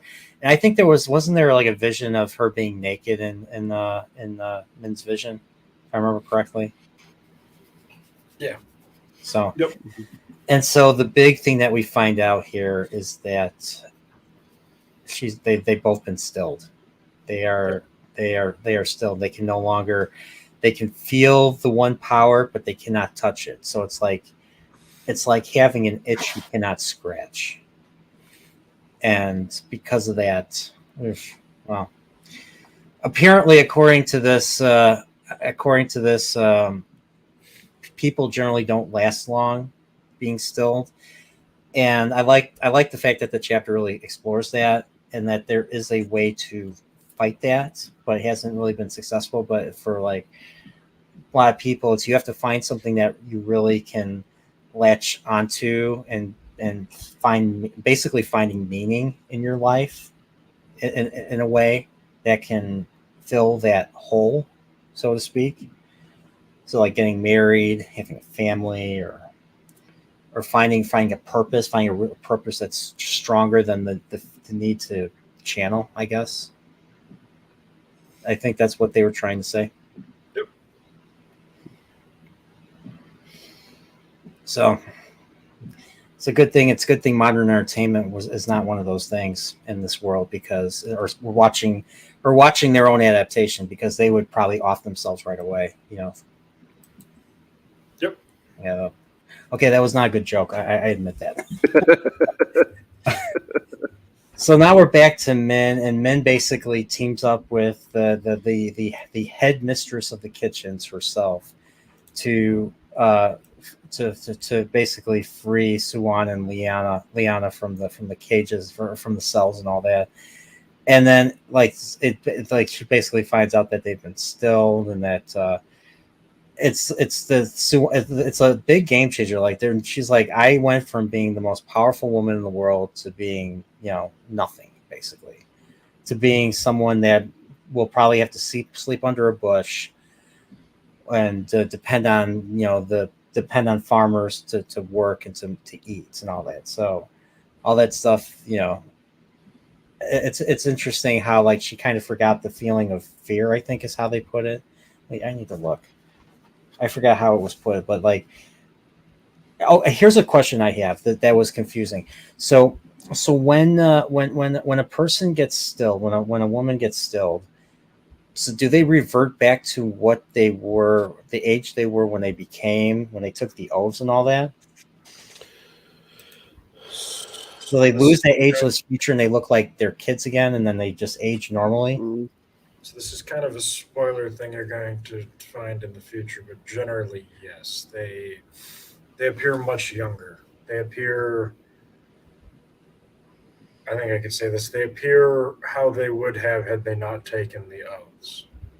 So at the moment they took the oaths, basically, they revert back to that age, so to speak. Fuck, I can't really explain this.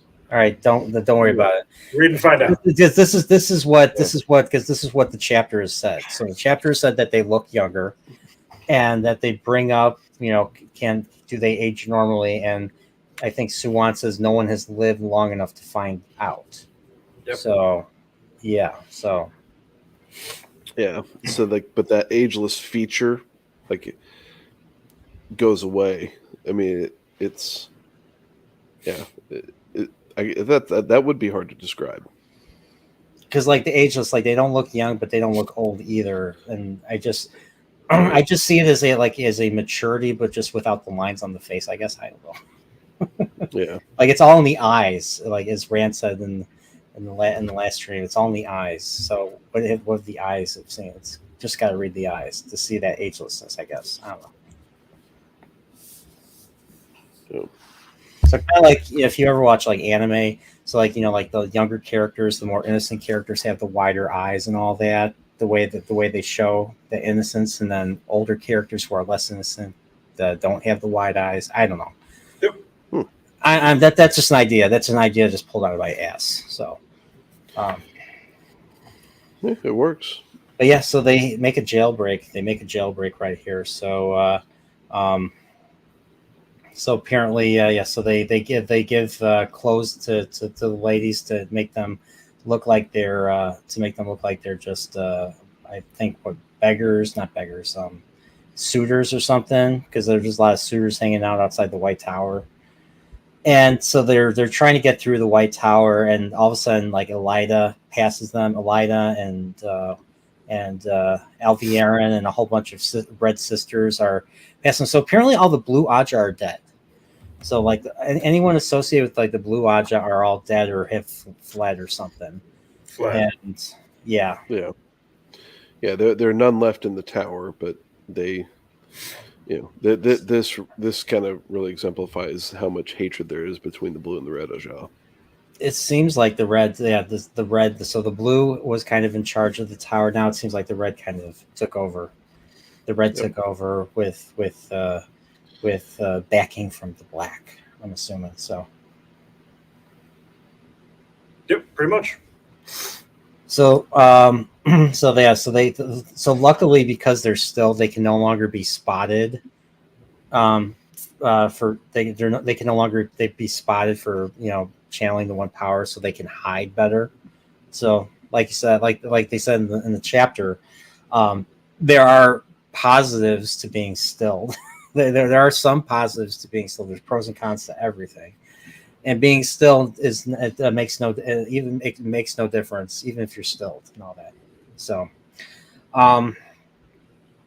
but apparently it seems like the Ajas are all split over that. Some people sided with Elida, some people sided with Suwan, but mostly everybody sided with Elida. I wonder if they all sided with Elida out of fear, basically. There's is that a read and find out? There's a lot of different motivations. Many of them good, many of them not. Many of them that bind them tightly, many of them that keep them sort of casual acquaintance type allies.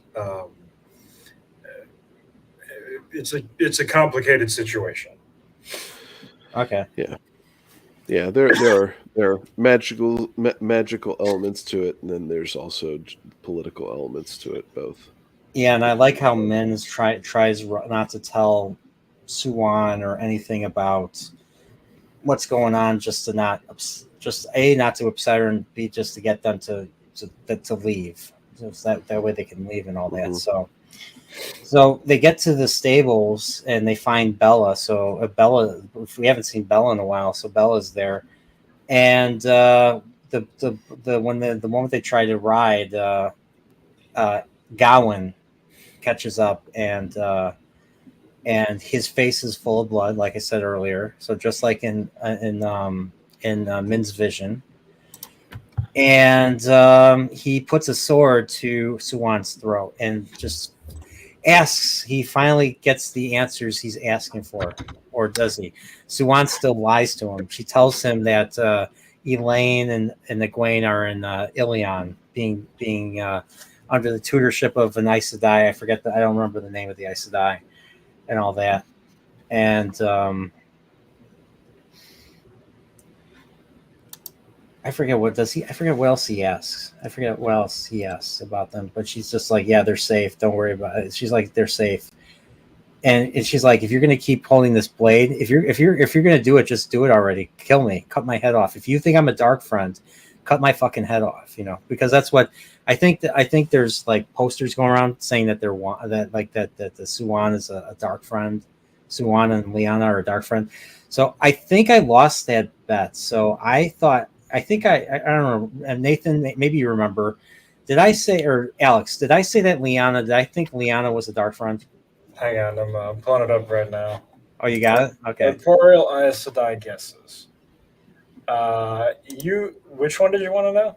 Lyanna. I think thought Lyanna was a dark friend. Yes, you said Lyanna was Black Aja. Okay. Oh, shit. Because I thought Lyanna would be the one to betray them and all that. So I was surprised. So. Well, you're not the only one to have made bad guesses. Thanks, Nathan. Thanks, You Nathan. actually did pretty well. Yeah, So far, okay. you did a lot better than I've done. I did on my first go through. You know you don't have to say that. You could just say, "Hey, I'm better than you. I'm better at this than you." No, you're a lot. Better at reading You're much more comprehension. observant than I am. Half of me was like just reading this and just kind of being entertained by it in my first Yeah, go not through. trying to guess. Right. Yeah. I wasn't a theory crafter type like Steve was. You know, it was just kind of like, oh, you know, this is fun, and so that's why part of like all the female centric chapters didn't bug me as much.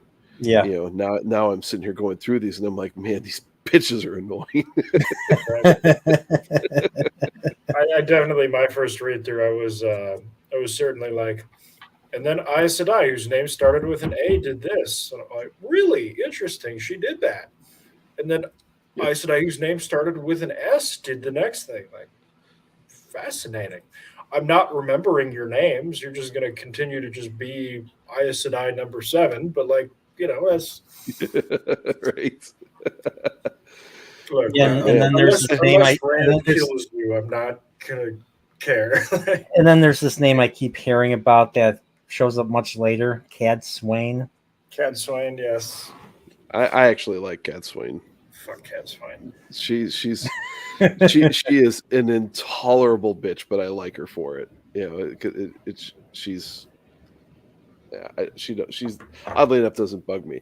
It's like Elaine didn't bug me initially in my first read through until certain things happen, and then she just kind of goes off the fucking rails for me. Before that, it was just kind of like, man, she sounds hot every time I'm reading this, and yeah, and it just changed. So Apparently the term younglings comes from this series. I'm wondering if they stole it for Star Wars. Don't know. No, it's a King Arthur thing. I'm 90%. Is it? Sure. Even the younglings didn't survive or something. So apparently Gawain, so not only is Gawain dumb, he's a fucking idiot. Like, he literally, like, they probably could have rescued Suan had him and a bunch of younglings not go up and prevented that. Yeah. So yeah, cooler heads would have prevailed. They did not. Yeah. So basically, Gawain's like, I want her to. I forget why he said he wanted her to live, but he wants Suan to live for some reason. Let me look and see if I remember correctly. But he gives them basically like a pass, or he gives them like a waxed letter or something. And then he has signet ring, and the signet ring goes into the wax to. It basically commands whoever, because I think it's Tarvalon's an island, so the only way to leave is to cross the bridges, and the bridges are all guarded. So that's basically he's basically giving his permission to basically he threatens it. He threatens the gate guy. He threatens the gate guy. He's like, they're leaving because I say so. He's like, and the guy's like, okay, sure. And then they're like, okay, and you better not. I forget. Doesn't he say like, don't come back or something? Yeah, he pretty much says, things happen in the fog of war. I don't know what happened. We missed you. If anybody asks, but we can't continue to protect you. If you come back. Yeah, and there was a scene that got that Suan was. That Suan and it was like, she's like, you killed Kulin, you killed Hamar. Which one? Okay, who was the dude in the Dragon Reborn? Who was the head warder guy in the Dragon Reborn when Matt does his little thing against Gawain and Galad? Hamar. Okay, so he's dead. God damn it. Okay, so Gawain killed him. Yep. Fucking Gawain. Jesus. You think you hate Gawain. You don't hate Gawain nearly enough. Yeah, and he's supposed to be, and I'm assuming he's going to be part of the rest of the series. Of course, he is. That's going to be fun. In limited roles, and it almost becomes funny. Like, that's not true. His romance is incredibly annoying, but I'm not going to say he spends the rest of the series getting his ass kicked, but he gets his ass kicked a lot. Yeah, and it's almost him kicking his own ass every time. Really? Yeah. Yeah, and I like how Mint's just like, shut up, dude, shut up, or shut up, Swan, shut up, don't say anything. We gotta get out. We gotta get that. We gotta get out of here. He's like, yes, they were my friends, and I respected them, but they sided with Suan Sanche, and I had to. Yeah. So he's like, go before I change my mind, go, and everything. That's it, because they're in front of those guards. That's why he had to say Suan Sanche like that. So, and so yeah, so they're like, okay, what's the next step? Well, we're gonna go look for the dragon. And Leon's like, really? You're not gonna go and look for this dragon? And Suwan's like, what else would you have me do? Curl up and die? And then look who they run into. They run into Logain. So Logain got out during all the the malarkey that was going on at the tower. And because of that, Min sees that aura of glory of, I think, was it golden blue aura or something. Yep. That unusual aura, and you're kind of like, okay. And then she's like, come with us. Like, they're not sure if they should ask him. And then she's like, you want to come with us? And she's like, yeah. Yep. I'll be yours to command. So yeah, so now I believe that's it. So yeah, so she also remembers the unusual aura she saw above Gawain kneeling at Egwene's feet with his head bowed, and Gawain breaking Egwene's neck. First one, then the other, as if either could be true. Okay, this one was a weird one. Don't tease me, RJ. Don't tease me. Yeah, it's basically Gawain is going to have to make a choice. Is he going to? I think I can say this without spoiling anything. Is he going to stay with Swan, or is he going to leave and kind of do his own thing? And so that's kind of the choice that he has to make. So that should tell you something about Egwene's future, if that makes sense. Okay. And like Amin sees both of them. She's like, either could come true, and she's never seen a dual aura like that. And that's basically how the chapter. That's basically how this story and this particular part of this particular story in this book ends. So, yep. I'm assuming they follow this up in Fires of Heaven. Yeah. Okay. So I know he's in Lords of Chaos. I think he's in Fires of Heaven.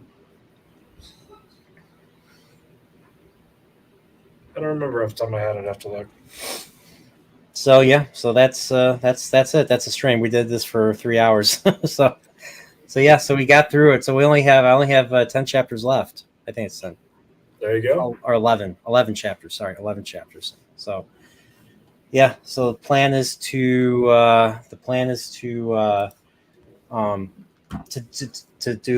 do the final one next week and get it over with before the holidays, because I'm sure all of you guys are going to be busy for Christmas and all that. So might as well get it done. And I need to finish that stupid book, or I need to finish that book. Excuse me.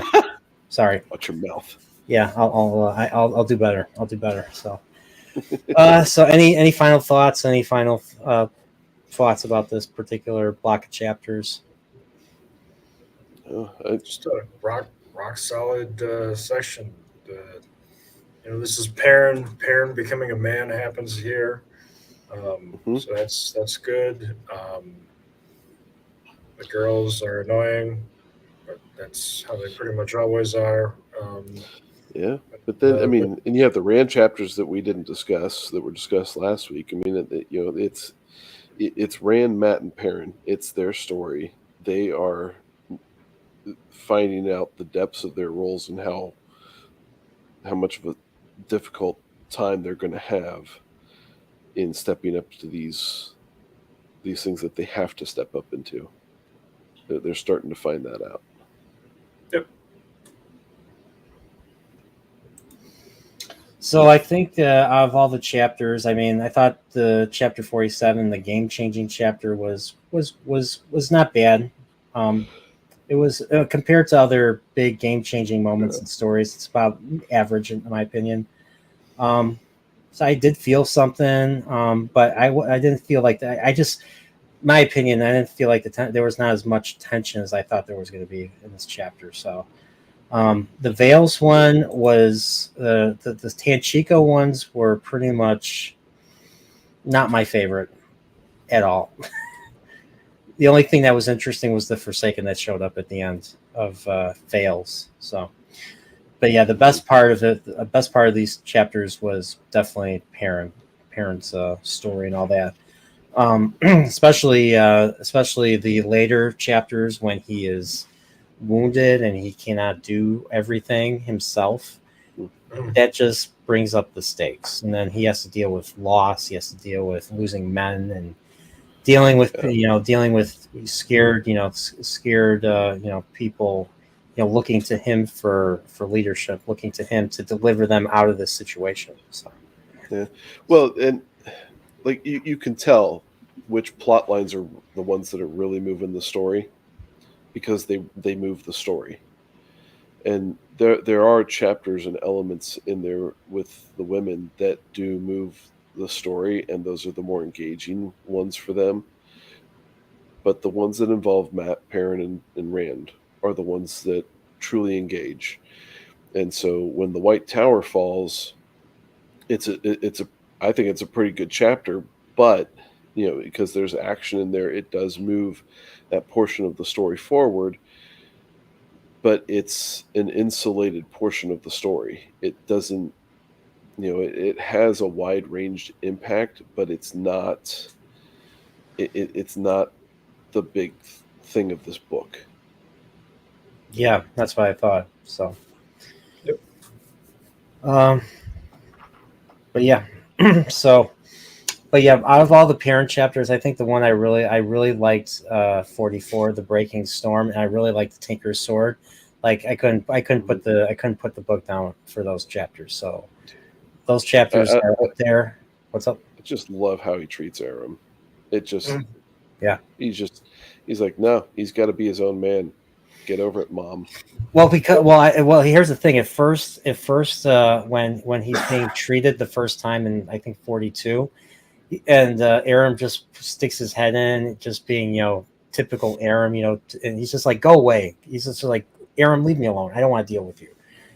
To then having having that moment in the wine spring inn, and seeing what he's going, and then like how his life completely changed, and how like you said, like how Perrin says he has a right to defend himself, he has a right to fight and all that. So I liked, and yeah, just like you said, when he's just like tell Tamel Thor that I sent you, I was just like, yeah, like I don't know, it was one of those few moments in this where I actually went, like this. So well, and I think that both Aram and Perrin are the same age, or maybe a year apart. They're really close in age, and what you end up seeing in this chapter is the gulf of growing up that Perrin's had to do versus what Aram's been encountering, and then now the next steps that Aram has to take is almost kind of like, hey, you're going to be moving forward now.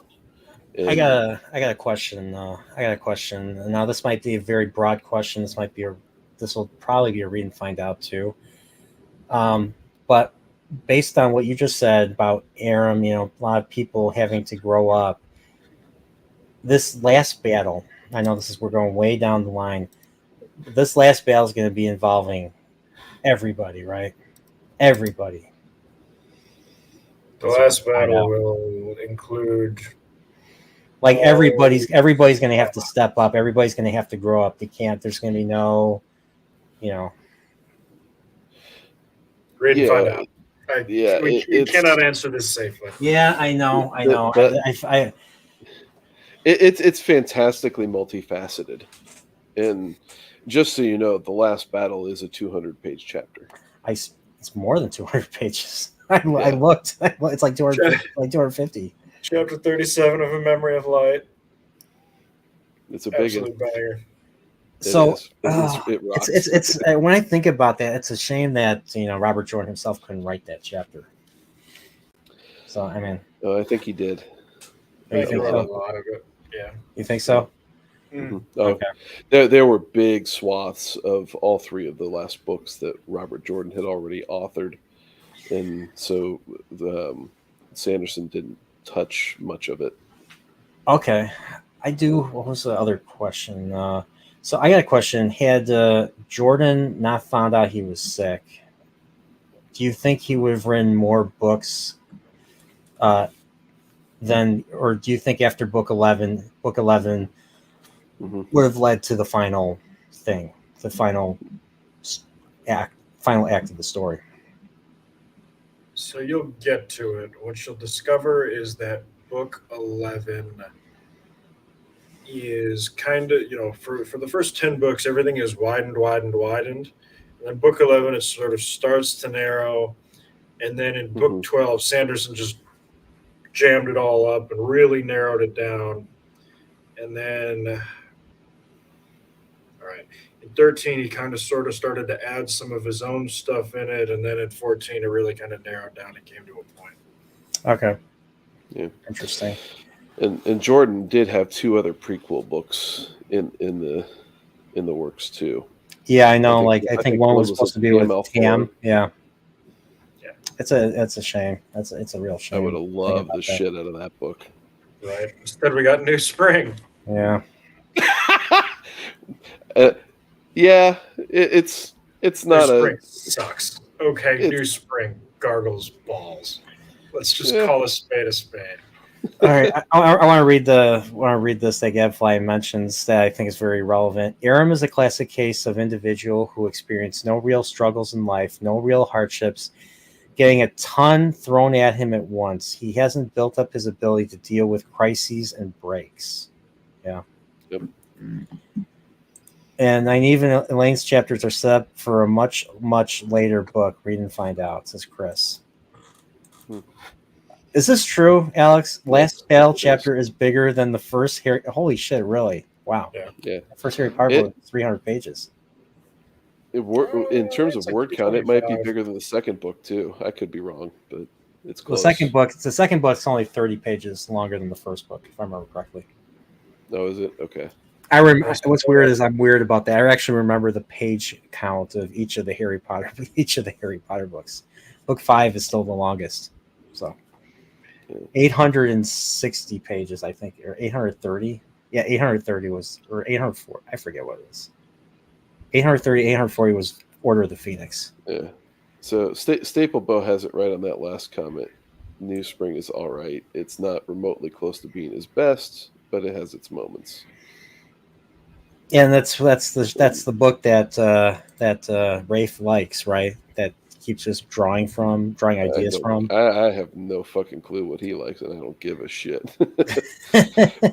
but what you do get some nice scenes in there with Lan, and I Alex doesn't agree. I mean, my issue with this is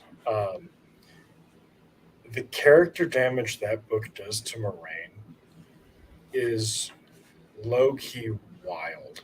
Like, Moraine casually deciding to torture Lan every night for several weeks because he was rude to her is just like one of the most wildly disproportionate and like bitchy things I have ever seen a character do in fiction.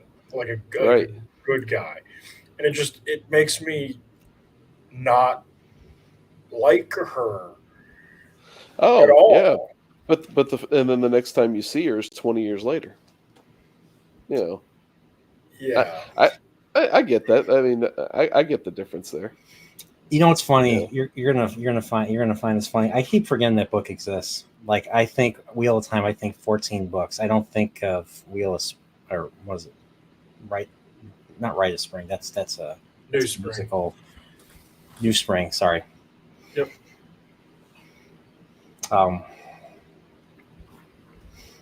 But yeah, so all right, but yeah, that's pretty much it. So yeah, that pretty much answers my question. So yeah, can't wait to finish this. Hopefully hopefully the ending will be just as good as the first 3 books. And I know the ending. I know the endings. They're not going to all converge in one place like they usually do. So I'm curious how that's going to play out. But yeah, I can't wait to finish it. Hopefully I won't. Hopefully there'll be page turners for me or page movers because I use Kindle half the time. So so anything you guys want to plug? Anything Alex? I got a couple things going on, but I'm a little bit too far away to announce a release date on it. Gonna try and do a stream this week, and then I've got a bunch of Wheel of Time books I'm going to be donating to the to a couple places around here based on the super chat donation money. So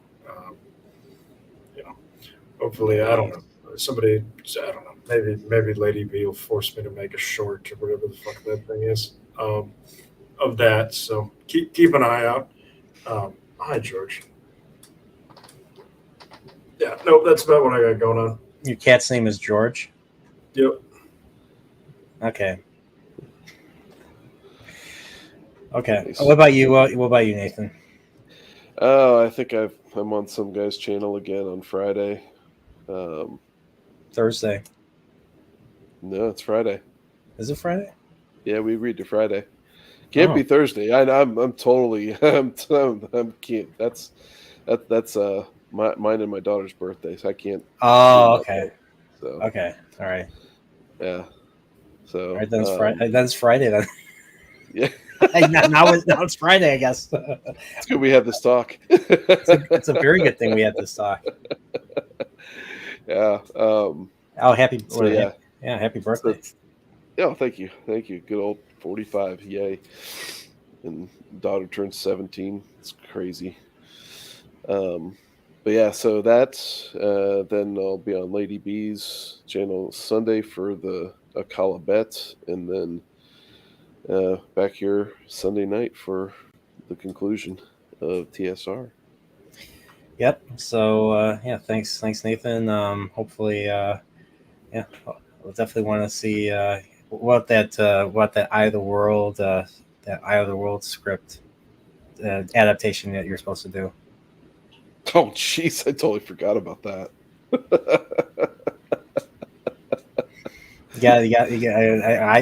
I didn't. I don't think anyone. Apparently. Oh dear Lord. Yeah, I don't. We'll see. All right, well, gentlemen, thanks for doing this. I'm doing my next Christmas stream. So if you guys haven't checked it out, I did a Jingle All This Way stream on yesterday with Fred Roberts. It was a lot of fun. I was laughing my ass off the entire time because it's Arnold and it's a terrible movie. It's a terrible movie, but it's fun. It's fun. Devoid of complete logic, but you know what? It was still fun to watch. So definitely check that out. My last Chilporial I did with my friend Brian, we were just going through memory lane. That's kind of I watched the Cosby Show because of that. That's why I brought up the Cosby Show today. So, next Chilporial will be featuring this gentleman right there, right to my left, right there. So Nathan, it'll be Nathan part 2. We'll be talking the Wheel of Time stuff that he missed. The last couple stuff, and we'll probably be talking Legend of Galactic Heroes and whatever else is brought because it's Chilporial. It's basically Joe Rogan style of chill stream, just chilling and bringing up whatever and drinking. Final Fantasy 9, yep. And so that's it. So that's that with that, and and then on Tuesday, I am doing a stream with Pops. We're going to be talking Charlie Brown Christmas. So fantastic. Christmas Absolute time banger. is here. Yeah, Christmas time is here. So So the note you need to make on that, um, Linus drops his blanket exactly one time in the entirety of the Peanuts cartoons. It's in that one, and you need to note when it happens. okay, Oh shit! And I'm gonna have to go watch it. I'll have to watch it too. So Oh damn! all right, but yeah, that's pretty much it. And of course, there are some videos that I just saw the movie A Boy and His Heron, the latest Miyazaki Studio Ghibli film. Definitely, I'm probably gonna make a review of that. So keep an eye out for that. What's up? Mid as fuck. What The boy and the heron.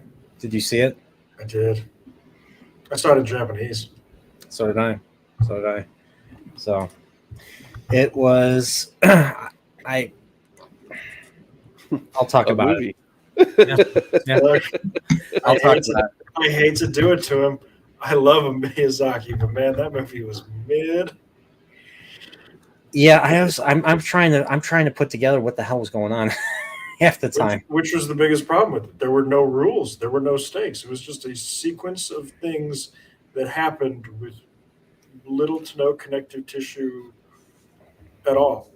And yes, Chris Saunders' Godzilla -1 was fucking outstanding. Yeah, I think I might know someone who made a non-spoiler review of it. But yeah, that was a fantastic movie. Definitely go see it if you haven't. So, all right, but that's pretty much it here. So, gentlemen, thanks again. And if you're watching it here, if you're watching it on a replay, thanks for watching it. And definitely give these guys a subscription. And even Steve, give Steve a like too. Give Steve a subscription too, because yeah, he deserves it. He's my stream bro after all. So, other than that, everybody, take care and have a great week. Ty Sherman, Etherin.